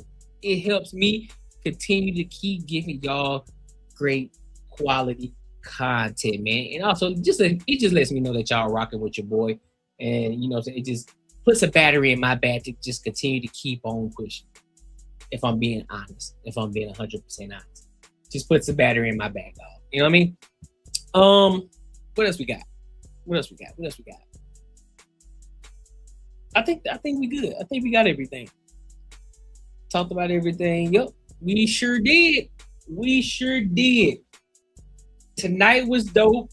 Tonight was fire. Had some good topics. Definitely, we love talking about the money over here too. You know, we can get degenerate for a minute, but then we always got to tie it back to the money. And we love talking about the money. So make sure y'all are here. Depending on what's going on tomorrow, I might do another live. But if not, this is just going to be a replay tomorrow. Just going to replay it. It's going to be a premiere for the people who may have missed it. So yeah. But I appreciate y'all, my good people. I thank y'all, and I hope y'all have a great weekend. Make sure y'all are safe during the Super Bowl weekend. You know what I'm saying? Go and get your wings. Have fun. Enjoy your people. Drink responsibly. Don't go out here drinking and driving. Don't be doing no stupid shit and getting yourself in trouble. Stay locked in. If you're going to drink at the house. If you decide to go to somebody's crib and drink, get an Uber. Go and get an Uber, bro. It ain't that serious. It ain't worth your life. It ain't worth none of that. All right? So until next time, my good people, I appreciate y'all and I will holler. Oh, no.